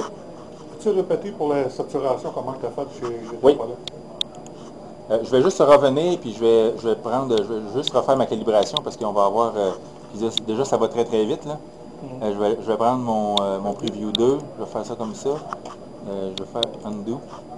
Je vais refaire ma calibration. Oups, là, il y a quelque chose que j'ai pas fait. Ah, c'est parce que, regardez, j'avais une structure detection. Fait qu'il est allé chercher des choses qui pensaient que c'était des étoiles. Okay, donc les étoiles dans mon truc, ici, il les a sorties. Ok, c'est pas ça que je veux, là. Je veux pas utiliser les étoiles. Fait que je vais enlever ça. Et je vais enlever la structure detection. Je vais juste flasher les previews, là. OK. La saturation. Ce que je sais, c'est que je ne jouerai pas avec la balance des couleurs. Moi, je ne suis pas un style à jouer avec les couleurs rouge, vert pour les changer, non. Fait que je sais qu'à la fin de mon image, les couleurs que j'ai là, c'est les couleurs que je vais avoir. Fait que ce que je fais tout de suite pour voir si mon modèle est bon, c'est que je fais une saturation des couleurs, juste pour avoir une idée au final de ce que ça va donner. Fait que ce que je fais, c'est que je viens dans Process Explorer, puis dans Process Explorer, j'ai Intensity Transformation, Color Saturation. Je peux aussi aller dans le menu en haut, ici, Process, dans Intensity Transformation, aller chercher, oups, Color Saturation. C'est la même affaire, hein, d'un un ou l'autre, le menu latéral ou celui-là. Fait que Color Saturation, je commence par augmenter mon range, je veux beaucoup saturer. Fait que j'augmente mon range à 5, je prends le petit, je prends le petit chose ici, là, comme ça, puis je l'amène, il est ici normalement, je l'amène en haut, OK? Et je clique sur ce petit truc-là ici, qui est un preview. OK? Ça, il l'a dans plusieurs process, ça génère un preview. OK? Fait que là, je vois que j'ai du jaune, j'ai du bleu, j'ai du jaune, bingo, je suis correct. Je suis content, j'ai confiance qu'à la fin, là, quand je vais avoir développé mon image, que ça va être correct. OK? J'enlève ça. La prochaine chose qui me restait à faire avant de jouer avec l'histogramme, je vais fermer les fenêtres avant de jouer avec l'histogramme. Puis vous voyez que, ici, là, la saturation des couleurs, vous voyez que tout d'un coup, c'est le bleu qui est ici. Okay? Puis le rouge est venu se recoller sur le vert. Okay? Fait qu'on vient d'ajuster ça ici. Il y avait probablement des portions de la galaxie qui étaient rougeâtres. Ça vient de tomber bleu. Okay? Parfait. La dernière chose qui me restait à faire, puis là, c'est vraiment un aspect cosmétique, c'est que dans mon image, puis là, il n'apparaît pas beaucoup, mais j'ai du bending horizontal. Là, je vais vous dire, ça ne paraît pas bien. Je vais juste peut-être faire un petit stretch pour voir s'il y a moyen de... Attends un peu. Je vais faire ça. OK. Là, mon image, comme ça, calibrée. OK. Le bending, là... Il n'est pas bien présent. Peut-être un petit peu en bas. Il y en a peut-être un petit peu, là, mais pas tant que ça. Mais si je voulais l'enlever, supposons qu'il était très présent. Je viens dans Script, ici, Utilities, puis il y a, écoute, ça porte même le nom de la compagnie, Canon Bending Reduction. En fait, c'est juste parce qu'on ne fait pas assez de bias qu'il y a du bending. Okay? Fait que je viens ici, et j'y demande, je dis, écoute, je le mets à 1, je peux le mettre à 1 ou je peux le descendre, ça dépend. Je fais Protect from Highlight, OK? C'est que il va ignorer il va ignorer des pixels. Je ne veux pas qu'il tienne compte des étoiles quand il va faire sa réduction de bending. Je clique sur OK. Puis, bon, il n'y avait pas grand-chose à corriger. Là. Fait que, mais essentiellement, si je viens zoomer... c'est pas très proéminent. Là, C'est quand ça sature beaucoup pour le bleu. Ouais, c'est ça. Quand tu satures, oui. La courbe de bleu, la description. Oui. Oui. On s'organise pas dans l'autre. Non. En réalité, là, les trois courbes, là, si je viens voir ici, OK, je suis très zoomé, là. OK? Si je viens ici en haut, là, hop.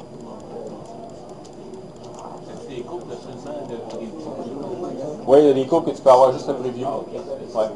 OK? Fait que tu sais, ça, c'est pas pire, là. En bas, c'est vrai, mais en haut, c'est ça. OK. Rapido. Donc, j'ai mon image, enlever le gradient, calibrer le fond du ciel, calibrer les couleurs. Après ça, il y aurait une étape que je pourrais faire avant. Je ne la ferai pas tout de suite, je vais la faire après. Mais une des forces de PixInsight, comme je l'ai dit tout à l'heure, c'est de pouvoir travailler sur l'image quand elle est en format linéaire, avec des petites variations entre les intensités des pixels, mais des variations significatives. Donc, je pourrais commencer déjà à faire une réduction de bruit.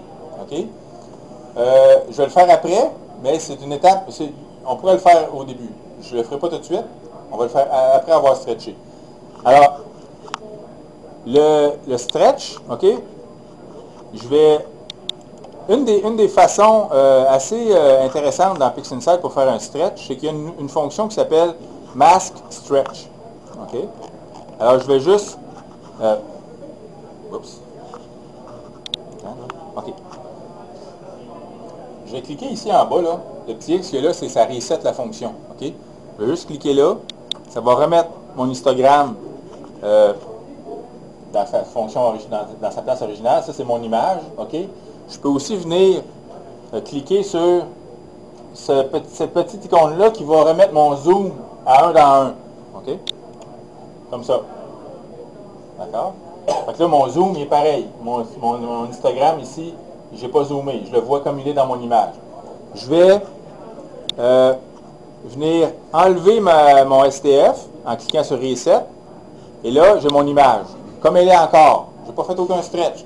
Toutes les opérations qu'on a faites jusqu'à maintenant, réduction du background, calibration du fond du ciel, calibration des couleurs, ont été faites sur l'image dans son format linéaire. Et c'est important que ce soit fait comme ça. Okay? Maintenant, on peut stretcher. Une des fonctions qui existe dans PixInsight pour le stretch, c'est dans Script, Utilities, il y a... attendez un petit peu, ça vient de changer, c'est rendu où? Il y en a un Mask Stretch qui est là, mais il y a aussi un process, je crois, dans Intensity Transformation, Mask Stretch. Il est un peu plus compliqué qu'il était avant, OK? Mais, essentiellement, ce que ça dit, c'est, je peux y mettre une référence de fond du ciel, c'est plus précis que c'était. Ceux qui la connaissaient un peu, là. Le truc avec ça, c'est que, par itération, PixInsight va faire un paquet de petits stretches, OK, en masquant l'image. Il va protéger les secteurs les plus lumineux de l'image de façon successive. Plutôt que d'appliquer un stretch global homogène à toute l'image, il va appliquer un paquet de petits stretches avec un masque à toutes les fois, puis le masque va changer en cours de route. Okay?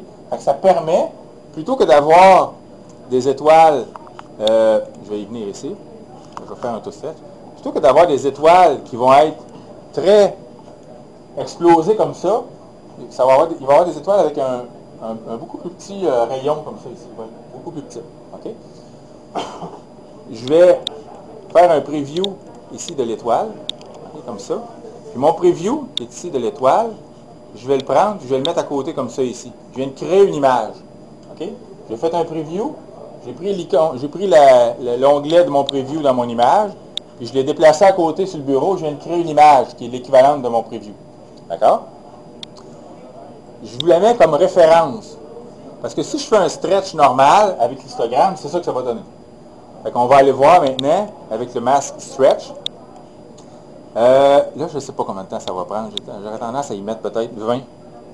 Ici. In most cases, ouais, ils disent 50. Je vais y aller à 50. Mais OK. Et je vais demander un target, un fond du ciel à 12%. 12%, ceux qui sont habitués à Photoshop 0,255, on disait autour de 30. Fait que 0,255, 30 sur 255, à peu près 10-12%. OK? On va avoir un fond du ciel à peu près autour de 10%. 10-12%. Fait que c'est ça que je mets ici, 10-12%. Et j'envoie ça sur mon image. Je vais juste faire un petit reset ici de mon STF. Encore là. Reset ici. OK? Et là, je pars le stretch.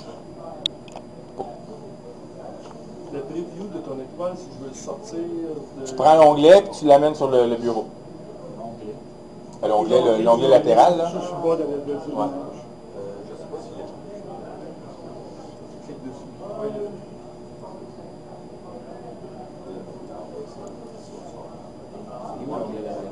C'est que tu as été chercher ton C'est l'onglet latéral, c'est ça ici. Si je voulais faire une image avec mon preview qui est là, je clique sur le preview puis je l'amène sur le bureau à côté. Quand je dis onglet latéral, là, c'est l'onglet latéral, il n'est pas en haut, il est sur le côté, latéral. Fait que je prends ça, je l'envoie à côté. Là, tu vas mettre ton vidéo à date, par exemple? Mon vidéo à date, Ouais, parce que c'est... je les laisse toutes les autres, je les laisse de même. OK. Ouais. Si tu as été chercher déjà ton Mask Stretch, j'ai pas... C'est dans Process, Oui. Intensity Transformation, les thèmes Intensity, Ouais, et à ok. travers ça, il y a un Mask Stretch. OK. Martin, Oui. je fais un new preview. Oui. Il ouvre une fenêtre, mais il ne m'autorise pas à faire un Peut-être parce que tu cliques sur le Preview ici. Oui, c'est là que je cliquais. Il faut que tu cliques sur celle-là ici. Honnêtement, je ne la comprends pas encore, celle-là. Pourquoi ils ont fait des trucs de même? Alors que c'est celui-là qu'il faut utiliser. Alter N. Ouais. On le voit même pas. Ouais, c'est ça. Le suivant qui va voir Alter N, il va te faire. Ouais. OK, 90, 92, 93, 94.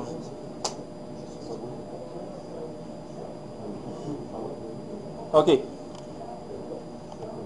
vous voyez, c'est mon premier stretch que j'ai fait. OK.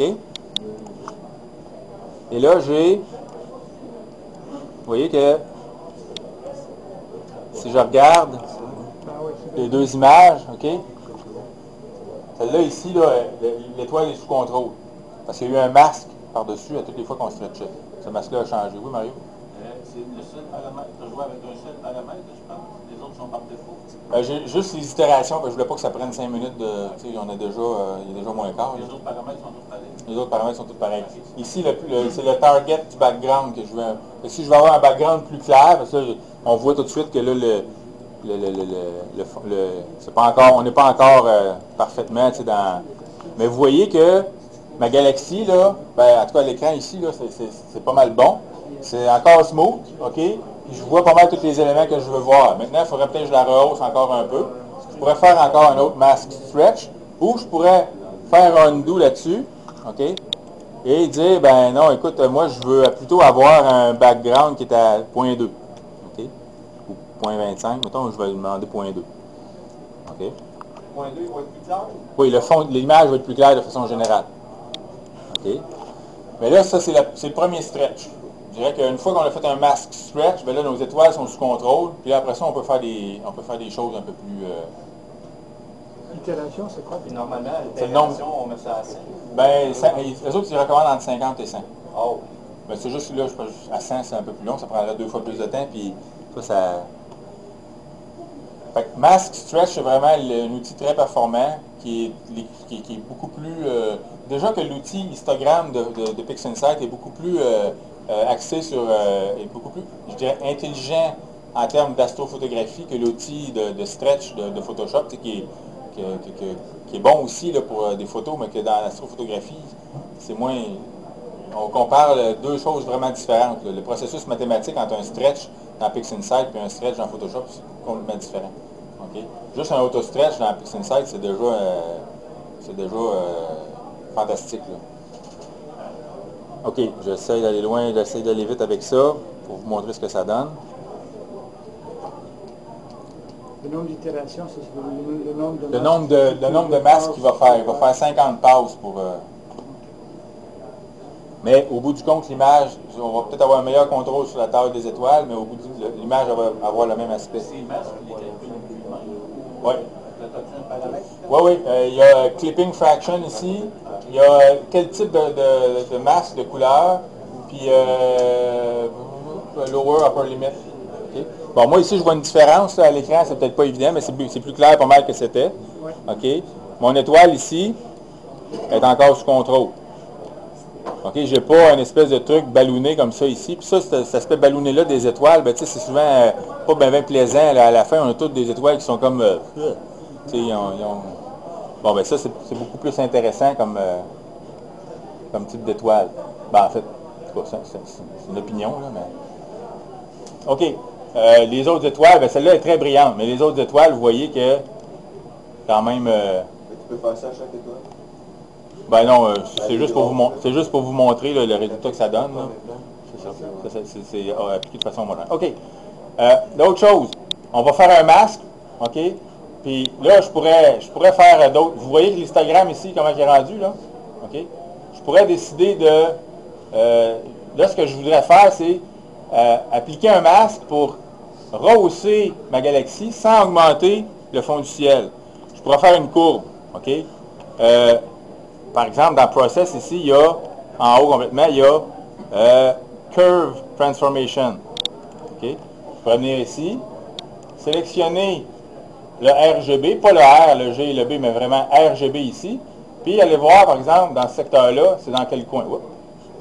Venir ici. Okay. Ce secteur-là, ici. Vous voyez que mon point de fond du ciel est à peu près là. Je clique ici. Vous voyez les trois colonnes qui viennent d'apparaître, RGB ici. Okay. Malheureusement, un des éléments que j'aimais bien de Photoshop, c'est que tu peux piner un point et il va te le mettre sur ta courbe. Il n'y a pas ça encore. Mais je le sais que c'est dans ce secteur-là. Je vais voir ma galaxie juste à côté ici. Vous voyez que je me déplace. Whoop! La queue de la galaxie, vous voyez que ça se déplace comme ça ici. Donc, si je veux rehausser la galaxie ici, sans rehausser le fond du ciel, il faut que je vienne placer un point de flexure sur ma courbe qui est à peu près là. OK? Si je viens prendre ce coin-là ici, puis je le monte par en haut, je vais rehausser la luminosité. Si je clique ici sur le preview, OK? Vous voyez que si je viens faire le contraire, là, ça donne des affaires bizarres, mais si je fais ça ici comme ça, je peux mettre plusieurs points de contrôle pour empêcher la saturation des secteurs les plus... OK? Là, on est dans le Photoshop un peu. Ça ressemble à Photoshop. C'est l'outil Curve de Photoshop. OK? Je viens sélectivement rehausser des secteurs par rapport à ça. OK. Je vais faire, avant qu'il ne nous reste plus de temps, je peux appliquer ça ici à ma galaxie. Ben, je viens soit cliquer sur le carré qui est là, qu'on n'avait pas encore vu. Le carré qui est là, il va appliquer la fonction à la fenêtre active. OK? Ou si je veux draguer le petit triangle, il faut que je le drague sur, il faut que je ferme ma fenêtre ici, puis je le drague sur la fenêtre qui est là. OK? Là, excuse-moi, mais la curve, tu devais aller chercher. Dans Intensity, je l'ai pris dans... Ben, en fait, la curve, il est à deux places dans le Process Explorer. Il est dans les favoris par défaut. Ici, Curve Transformation. Ou il est dans Intensity Transformation. Il y a Curve Transformation ici. Et l'autre place, dans le menu Process, dans le sous-menu Intensity Transformation, tu vas avoir aussi Curve Saturation, puis ainsi de suite. OK? Et d'autres patentes intéressantes. OK. Ça, la curve, là, je vais faire un undo là-dessus. OK? C'est juste pour vous le montrer, ça existe. Ce que je veux faire, je voulais vous montrer aussi les masques. Là, l'image est, en tout cas, elle n'est pas payée. On pourrait la travailler encore plus, mais ce que je veux vous montrer, c'est on va faire un masque qui va séparer les étoiles et la galaxie du restant du fond du ciel. Comment on fait ça? Bien, l'une des stratégies, c'est d'extraire la luminance de cette image-là. La première chose qu'on va faire, bien, on pourrait aller tout de suite dans le menu Image, dans Extract Lightness. OK? Et là, ce que ça fait, c'est que ça extrait le canal L en tout cas, c'est technique, là, mais le canal L de Scilab, là, l'espace colorimétrique Scilab, le L, c'est la luminance. Donc, on va avoir une image en noir et blanc qui va représenter l'intensité lumineuse des pixels de notre image. Fait que si on fait ça ici, OK, on se ramasse avec une image noir et blanc. Vous voyez ici, ça dit gray. OK, j'ai rien d'autre que gray. Et c'est une image, effectivement, qui est en noir et blanc. OK. Je vais me servir de cette image-là, qui n'est pas encore à mon goût, mais qui est pour masquer mon image principale. La stratégie, c'est que plus un pixel est noir, plus il va soit protéger ou pas protéger la portion équivalente, le pixel équivalent dans l'image qui est masquée. Alors pour faire ça, je vais venir ici dans mon Instagram et je vais sélectionner, là je commence à avoir pas mal de choses, des previews, des trucs de même. J'en ai une qui vient de me créer ici qui s'appelle Binning 1 DBE-L pour luminance ou lightness. Je sélectionne cette image-là. Et là, la même courbe ou à peu près que mon image que j'avais tout à l'heure, sauf que là, je vais venir la stretcher pour venir clipper, OK, sérieusement, les noirs, puis rehausser le restant de l'image. Je vais venir ici, je fais un preview, OK, vous voyez, je viens clipper, je veux que mon fond du ciel soit noir, OK, et je veux rehausser aussi la galaxie, comme ça. Ça va me servir de masque, d'accord? Fait que je viens appliquer cet histogramme-là à mon image. Et voici mon masque. Une autre chose que je vais faire avant, c'est que le masque il est assez bruité. OK? Vous voyez ici, là, c'est assez bruité. Je vais appliquer une réduction du bruit sur cette image-là. En fait, je vais enlever les structures de taille 1 et 2. Comment on fait ça? Bien, dans l'item Process, il y a, si je vais dans All Process, il y a A-True Wavelet Transform. A-True, c'est vraiment en français, là, A-True. Et ici, j'ai une fonction qui est très, très intéressante dans PixInsight, que malheureusement, on arrive à la fin, mais ce que ça sert, à quoi ça sert, ça, c'est que ça sert à isoler des structures, ou ça sert à travailler sur des structures de l'image séparément. OK? Fait que ce que je fais, c'est que j'ai les couches ici avec l'échelle comme telle. Fait que si je décoche carrément les deux premières couches ici comme ça, OK? Puis que j'applique cette fonction-là à mon image, ben, je vais avoir la même image, mais toutes les structures de 1 et 2 pixels dans mon image vont être disparues. Pourquoi? Ça va faire comme un hype, un low pass. C'est un blur. On enlève les structures. Fait que je viens ici, je prends mon petit triangle, je vais juste zoomer un peu, vous allez voir le résultat assez plus rapidement. Je prends ça ici. OK? Je l'amène sur l'image. Et vous voyez que là, tout d'un coup, on vient de perdre. Ça fait un peu. Ça fait comme un blur. On a enlevé toutes les structures de 1 et 2 pixels. Ça, je vais m'en servir comme masque. OK? Mais en plus de ça, ouais, c'est bon. OK? Fait que pour me servir de cette image-là comme masque pour travailler sur l'autre image, ce que je prends, c'est que je prends son onglet, puis je l'amène sur la barre latérale de l'autre image jusqu'à temps que mon petit curseur change pour un carré. Je mets ça là. Vous voyez que mon image vient rouge en arrière, c'est parce qu'elle est masquée. OK? Et là, plus c'est rouge ici, plus c'est masqué, puis plus ça laisse, plus c'est transparent, ben, moins c'est masqué. Je veux travailler, la première chose que je vais faire, c'est que je veux faire une réduction du bruit sur le fond du ciel. OK? La stratégie, c'est de masquer toute l'image, sauf le fond du ciel, pour appliquer une réduction du bruit qui va travailler uniquement sur le fond du ciel. OK? Je vais regarder pour ça mon preview numéro 2. OK? Vous voyez, c'est juste la galaxie. En réalité, c'est la galaxie qui m'intéresse. Je veux réduire le bruit du fond du ciel, mais en préservant la galaxie. Fait que là, ce que j'ai, c'est ma galaxie avec le fond du ciel qui est là. Je vais cliquer avec le bouton de droite sur l'image. Je vais faire Mask. Puis ce que je vais faire, c'est Invert Mask. OK? Et là, bon, on ne voit pas super bien, mais ma galaxie, elle se trouve être protégée, puis le restant, elle ne l'est pas. OK? Fait que la stratégie là-dedans, puis là, je vais vous montrer l'image originale, masque. Je vais juste, ici, en cliquant sur le bouton de droite, masque, je vais faire enlever Show Mask. Je vois mon image originale. OK? Bon, je vais peut-être juste faire un petit stretch de plus sur l'image parce que c'est pas super visible. Juste pour que vous le voyez comme il faut. DBE. Je vais faire un petit stretch. Un petit stretch agressif. Ah, non, elle est masquée. Pardon. Je vais juste faire masque. Enable. Juste rapidement pour que vous voyez. OK.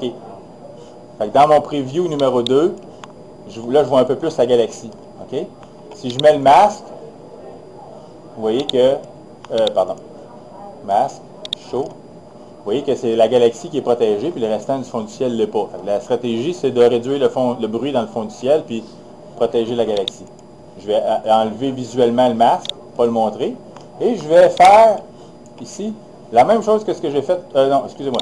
Je vais réactiver mes deux couches, ici, mais je vais aller dans Noise Reduction. Cette fonction-là nous permet de faire une réduction de bruit sélectivement sur les structures, dépendamment de leur taille. C'est super efficace. OK? Fait que je viens ici, je vais faire Noise Reduction. Je sais que c'est beaucoup d'informations en même temps, mais je voulais vous montrer à la fois l'utilisation du masque et la réduction du bruit. OK? Et je vais y aller séparément. Je vais cliquer sur la chose ici pour faire apparaître les paramètres. Pour l'option 1, je vais demander d'avoir un threshold qui est plus élevé, être assez agressif, à 6.5. Pour le 2, je vais demander un threshold mettons, à 4.5. Puis pour le 3, encore réduction à 3, puis je vais juste le diminuer à 4, comme ça. Okay? Et là, je vais appliquer ma fonction, mon process, sur le preview. Je vais travailler juste sur cette portion-là. C'est plus rapide, ça montre, OK, qu'est-ce qu'on peut faire. Qu'est-ce que ça va donner au bout du compte. OK? Fait que si je regarde mon image avant, là, il faut que je vienne ici, dans cette petite icône-là, pour revenir avec mon preview. Vous voyez? Et là, ce que je veux voir, c'est dans ces secteurs-là, ici, est-ce que j'ai bien protégé mon image? OK? Bon, c'est pas parfait. Ça pourrait être mieux. OK? Mais pour l'instant, ça me satisfait. Pour les besoins de la cause, ça me satisfait. Fait que je peux appliquer maintenant à l'image au complet.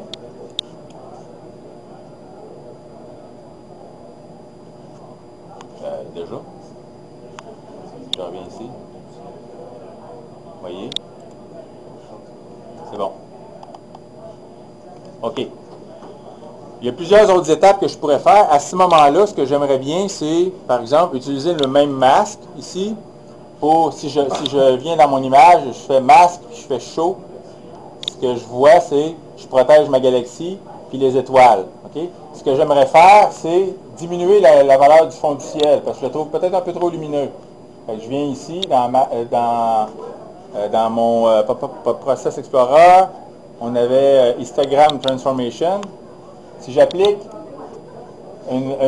si je descends mon histogramme en protégeant ma galaxie, je fais un preview, vous voyez ce que ça donne? Je viens prendre mon fond du ciel, puis je le ramène à un niveau qui est un peu plus intéressant. Okay?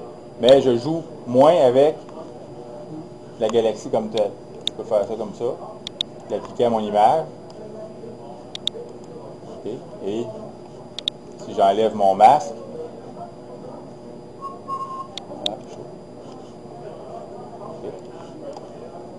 je pourrais inverser mon masque puis aller rehausser encore mon niveau de galaxie. Vous voyez que j'ai gardé le cœur de ma galaxie intact. J'ai des belles structures qui sont visibles. Là, il y a d'autres fonctions que j'aurais pu montrer, de rehaussement de contraste à l'intérieur, mais vous en avez déjà assez, à mon avis, à digérer pour tout de suite. L'autre élément que je voulais montrer, c'est la saturation. Au début, après avoir fait ma correction de couleur, j'ai dit, ben, à la fin, je vais arriver et je vais saturer.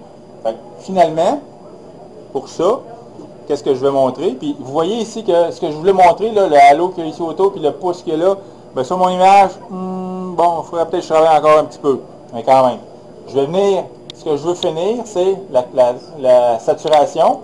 OK? Fait que ce que je veux saturer, c'est tout sauf le fond du ciel. Les étoiles, je veux que les couleurs sortent, et la galaxie aussi. Fait que je reviens dans mon Process, Intensity Transformation, Color Saturation. Je suis encore là. Là, à 5, c'est beaucoup. Mais je vais quand même l'essayer pour voir ce que ça donne. Je vais l'essayer sur le preview numéro 2. OK? Je viens ici, je clique sur mon preview. Voici ce que ça donne. OK? Si je l'enlève, le preview, comme ça, voici la galaxie, voici la saturation. Peut-être un peu violent. Ici, à l'écran, c'est peut-être un petit peu trop. Fait que je vais peut-être juste un petit peu descendre ma courbe. OK? Et déjà, c'est mieux. En tout cas, pour moi ici, là, puis là, comme je vous dis, c'est vraiment à l'écran qu'il faut que ça apparaisse. Là. Fait que je prends ça. Mon image, je la trouve pas pire. Je prends mon petit triangle, je la glisse sur l'image. Et là, il va appliquer la saturation.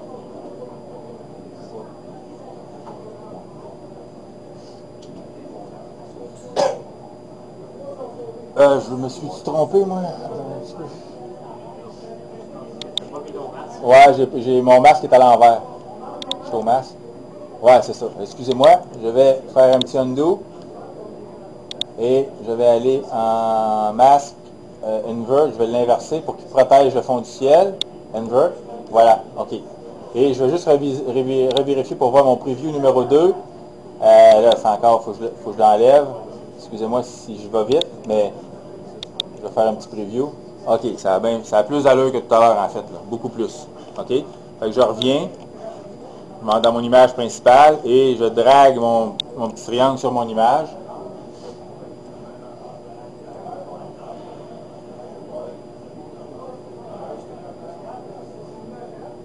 Voici ce que ça donne. Moi, ici, là, c'est bon. Si je regarde, par exemple, les étoiles avant et après, voici les étoiles.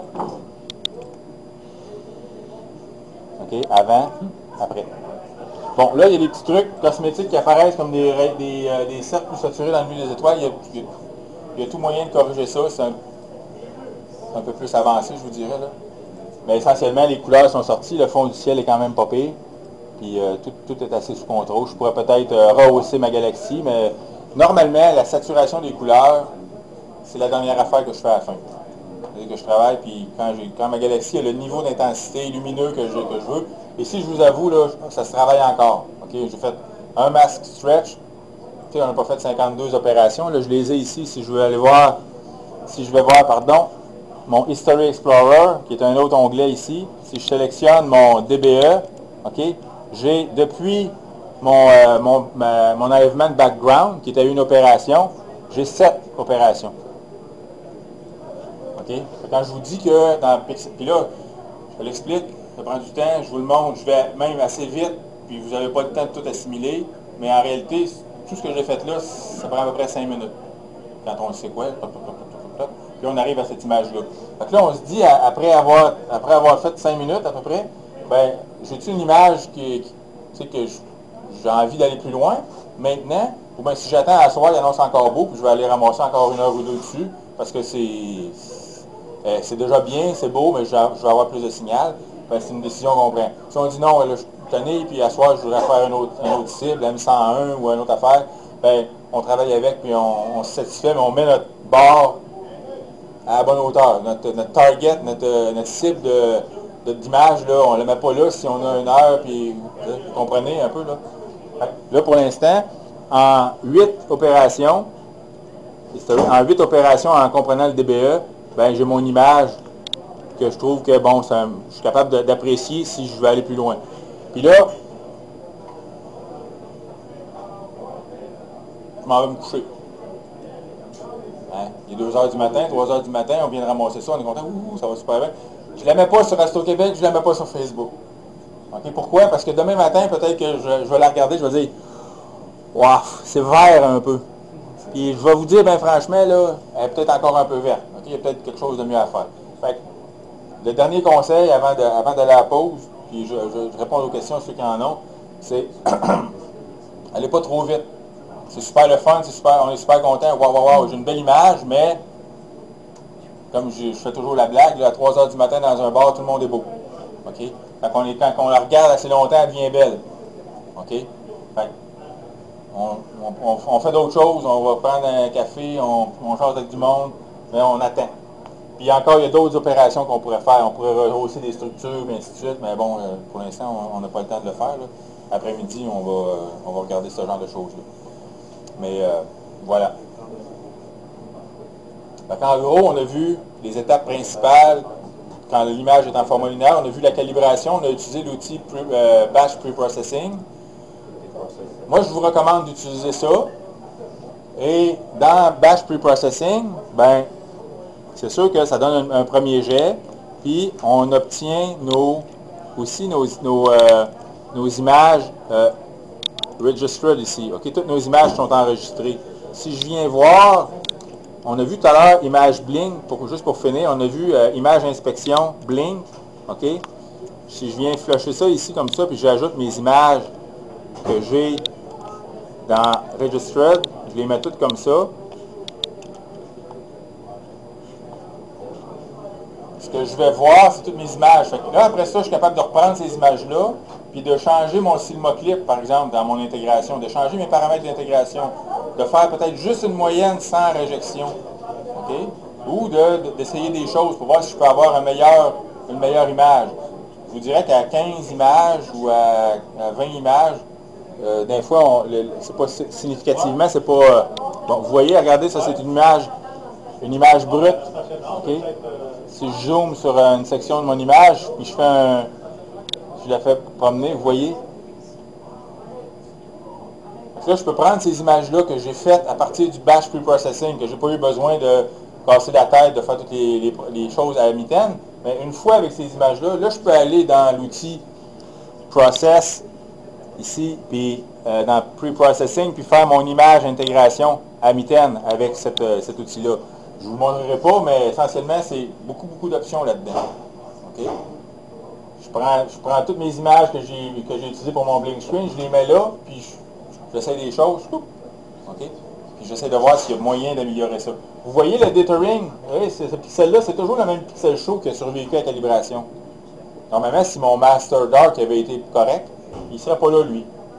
Mais le dithering fait que je suis capable d'être un peu plus slack, plus lousse dans la calibration, puis il va tout s'annuler. parce que j'enlève, je fais un Sigma Clip. Fait que ça fait des miracles. Là. Je reviens encore là-dessus, mais vous allez, si vous en faites pas, puis vous commencez à en faire, vous allez voir dans vos images un oomph important. Fait que c'est ça. Donc, on a fait la calibration, on a fait l'alignement, on a fait l'intégration des images avec le Batch Processing. Après ça, on a ouvert l'image résultante, on a enlevé le gradient, on a corrigé le fond du ciel, on a corrigé les couleurs. Après ça, un masque stretch. Après ça, quelques petites choses avec un masque pour enlever le bruit. Puis, on a fait une saturation des couleurs à la fin. Pas beaucoup d'étapes. Vraiment pas beaucoup d'étapes. OK?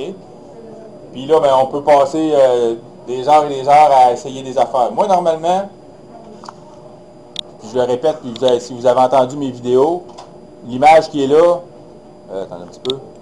OK? L'image qu'on a obtenue, je ferme PixInsight puis j'enregistre rien. Elle est correcte, elle est belle, mais si je suis capable de la refaire de mémoire, ou si je suis capable de la refaire en pensant et en faisant les étapes à peu près, puis j'arrive toujours au même résultat, ça veut dire que je suis correct. Ça veut dire que je suis pas mal à l'optimum. Mais si tout d'un coup, parce que quand on sauve l'image, en tout cas moi je suis comme ça, quand je sauve l'image, j'ai tendance à revenir et à essayer d'améliorer celle qui est là au point où elle s'est rendue. Alors que souvent, l'amélioration n'est pas nécessairement à cet endroit-là, mais dans les étapes que j'ai faites avant. OK? Fait que là, je les contrôle bien, j'obtiens un résultat intéressant. Ça veut dire que normalement, les étapes que j'ai faites avant ne sont pas pires, mais est-ce que je peux les améliorer? Si j'enregistre cette image-là, puis que après ça, je reviens le lendemain matin, ben, c'est intéressant, puis ah oui, elle est belle, mais je peux-tu faire mieux? Et si je peux faire mieux, il faut que je la flush, il faut que je la... OK? Fait que je ferme PixInsight. Hop. Non. Non. OK? Et le lendemain, je recommence. Ça, je peux le faire 10 fois, 15 fois avec la même image. Puis à un moment donné, j'arrive à un point où est-ce que là, je dis, OK, ça a marché, j'ai réussi à améliorer, mais juste correct. Mais tu as enregistré des process. On peut les enregistrer, process. Ouais, On peut les enregistrer. Tu peux avoir enregistré process. Moi, je non. L'autre chose que je n'ai pas montré, c'est qu'on peut enregistrer un projet. OK? J'aurais peut-être dû le faire avant de fermer PixInsight. On peut enregistrer un projet. Dans Photoshop, ce qui est intéressant, c'est qu'on a l'historique du fichier, puis quand on sauve le fichier, on peut revenir dans l'historique. Dans PixInsight, il n'y a pas l'historique dans le fichier même. Si je sauve une version de mon image, il n'y a pas toutes les modifications que j'ai faites. Mais quand j'enregistre un projet, ici, je fais Save Project, bien, j'enregistre toutes les workspaces, toutes les previews, tous les process qui sont sur le bureau, tout, incluant l'historique. Ça prend beaucoup de place, là, ça peut prendre des gigs, mais les gigs, ça, c'est un problème. Fait que tu enregistres tout. Fait que le lendemain, tu peux revenir et rouvrir ça, mais encore là, moi, je le fais pas souvent. Je le fais là, la dernière que je veux garder, là. Puis même des fois, je la sauve en JPEG, puis je la mets sur Québec, je la mets en quelque part, puis je garde même pas l'image de traitement. Puis après ça, un an après, j'ai fait M101 à telle date, je la reprends, tous les fichiers de calibration que j'ai gardés, je les réutilise, puis je calibre encore l'image, puis... Il y a un principe, puis je l'ai peut-être déjà dit, peut-être que vous allez m'entendre à quelques reprises le dire, il y a un concept de l'archéologie que j'aime bien, c'est qu'on en garde toujours un peu. Il faut toujours garder, si c'est un site que tu investigues parce qu'il y a des vestiges, ben tu ne le défais pas au complet, tu ne l'investigues pas au complet, tu en gardes un coin, parce que dans 15 ans, dans 20 ans, dans 50 ans, il va y avoir des techniques qui vont essayer d'améliorer. Il faut qu'on garde nos images qu'on a faites dans les années passées, parce qu'à un moment donné, on va avoir un truc, hey, c'est intéressant ça, je ne l'ai jamais appliqué, puis là, je le comprends, puis j'aimerais ça refaire les images que j'ai faites. Fait que si on a gardé tous les fichiers de calibration, ça peut prendre de la place, mais toutes nos images, tous nos fichiers de calibration, les bias, tout ça, on les garde, on les stocke, on achète un disque dur externe, des DVD, whatever, DVD, c'est peut-être pas une bonne idée, mais en tout cas, puis on garde ça, puis à un moment donné, hop, on allume une petite lumière, on revient voir nos images, on les retraite d'une autre façon, puis si on garde l'image traitée, moi je garde le JPEG parce que c'est beau, c'est correct, mais l'image en TIFF, en fait, non, je fais ça. Tu recommences? Je recommence. Ouais. L'image que je suis satisfaite est dans le JPEG. Elle est là. Si je suis capable de la refaire, c'est parce que c'était pas un coup de chance. T'sais. Je reviens et je fais, c'est pas un coup de chance. si j'ai une image, puis je me dis, t'as pas le droit, ça fait 10 fois que je la réessaye, puis j'arrive jamais à celle-là, là, mais il s'est passé quelque chose dans mon processus que j'aurais dû retenir. Mais normalement, je la refais, puis j'arrive pas mal à la même affaire, des fois un peu mieux. Mais tu sais, j'arrive jamais que oh, ça c'est super beau, puis je suis bien loin en avant de ce que j'avais fait avant. C'est sûr que pour moi, enregistrer un projet, c'est que je sauve du temps quand Oui. je Oui, tu sauves du temps. Mais tu sais, des nuages, il y en a souvent, hein, puis on a bien du temps pour retraiter nos images. Puis c'est à ce moment-là qu'on fait des fichiers de calibration, des choses de même. Puis on a plein de temps pour faire ça. C'est pour ça que je me dis, moi, sinon, tu rajoutes encore des affaires, puis tu as tendance à t'asseoir sur ce que tu as déjà fait, en disant, bah, je repars de ça, puis je vais essayer d'améliorer. Mais tu sais, des fois, comme je dit tout à l'heure, l'amélioration, c'est pas dans ce qui s'en vient en avant, mais ce qui s'en vient, c'est ce qui est dans ce que tu as fait avant. En les flushant, ben, ça m'empêche de... C'est ma façon de travailler, je la partage, mais vous n'êtes pas obligé de la faire.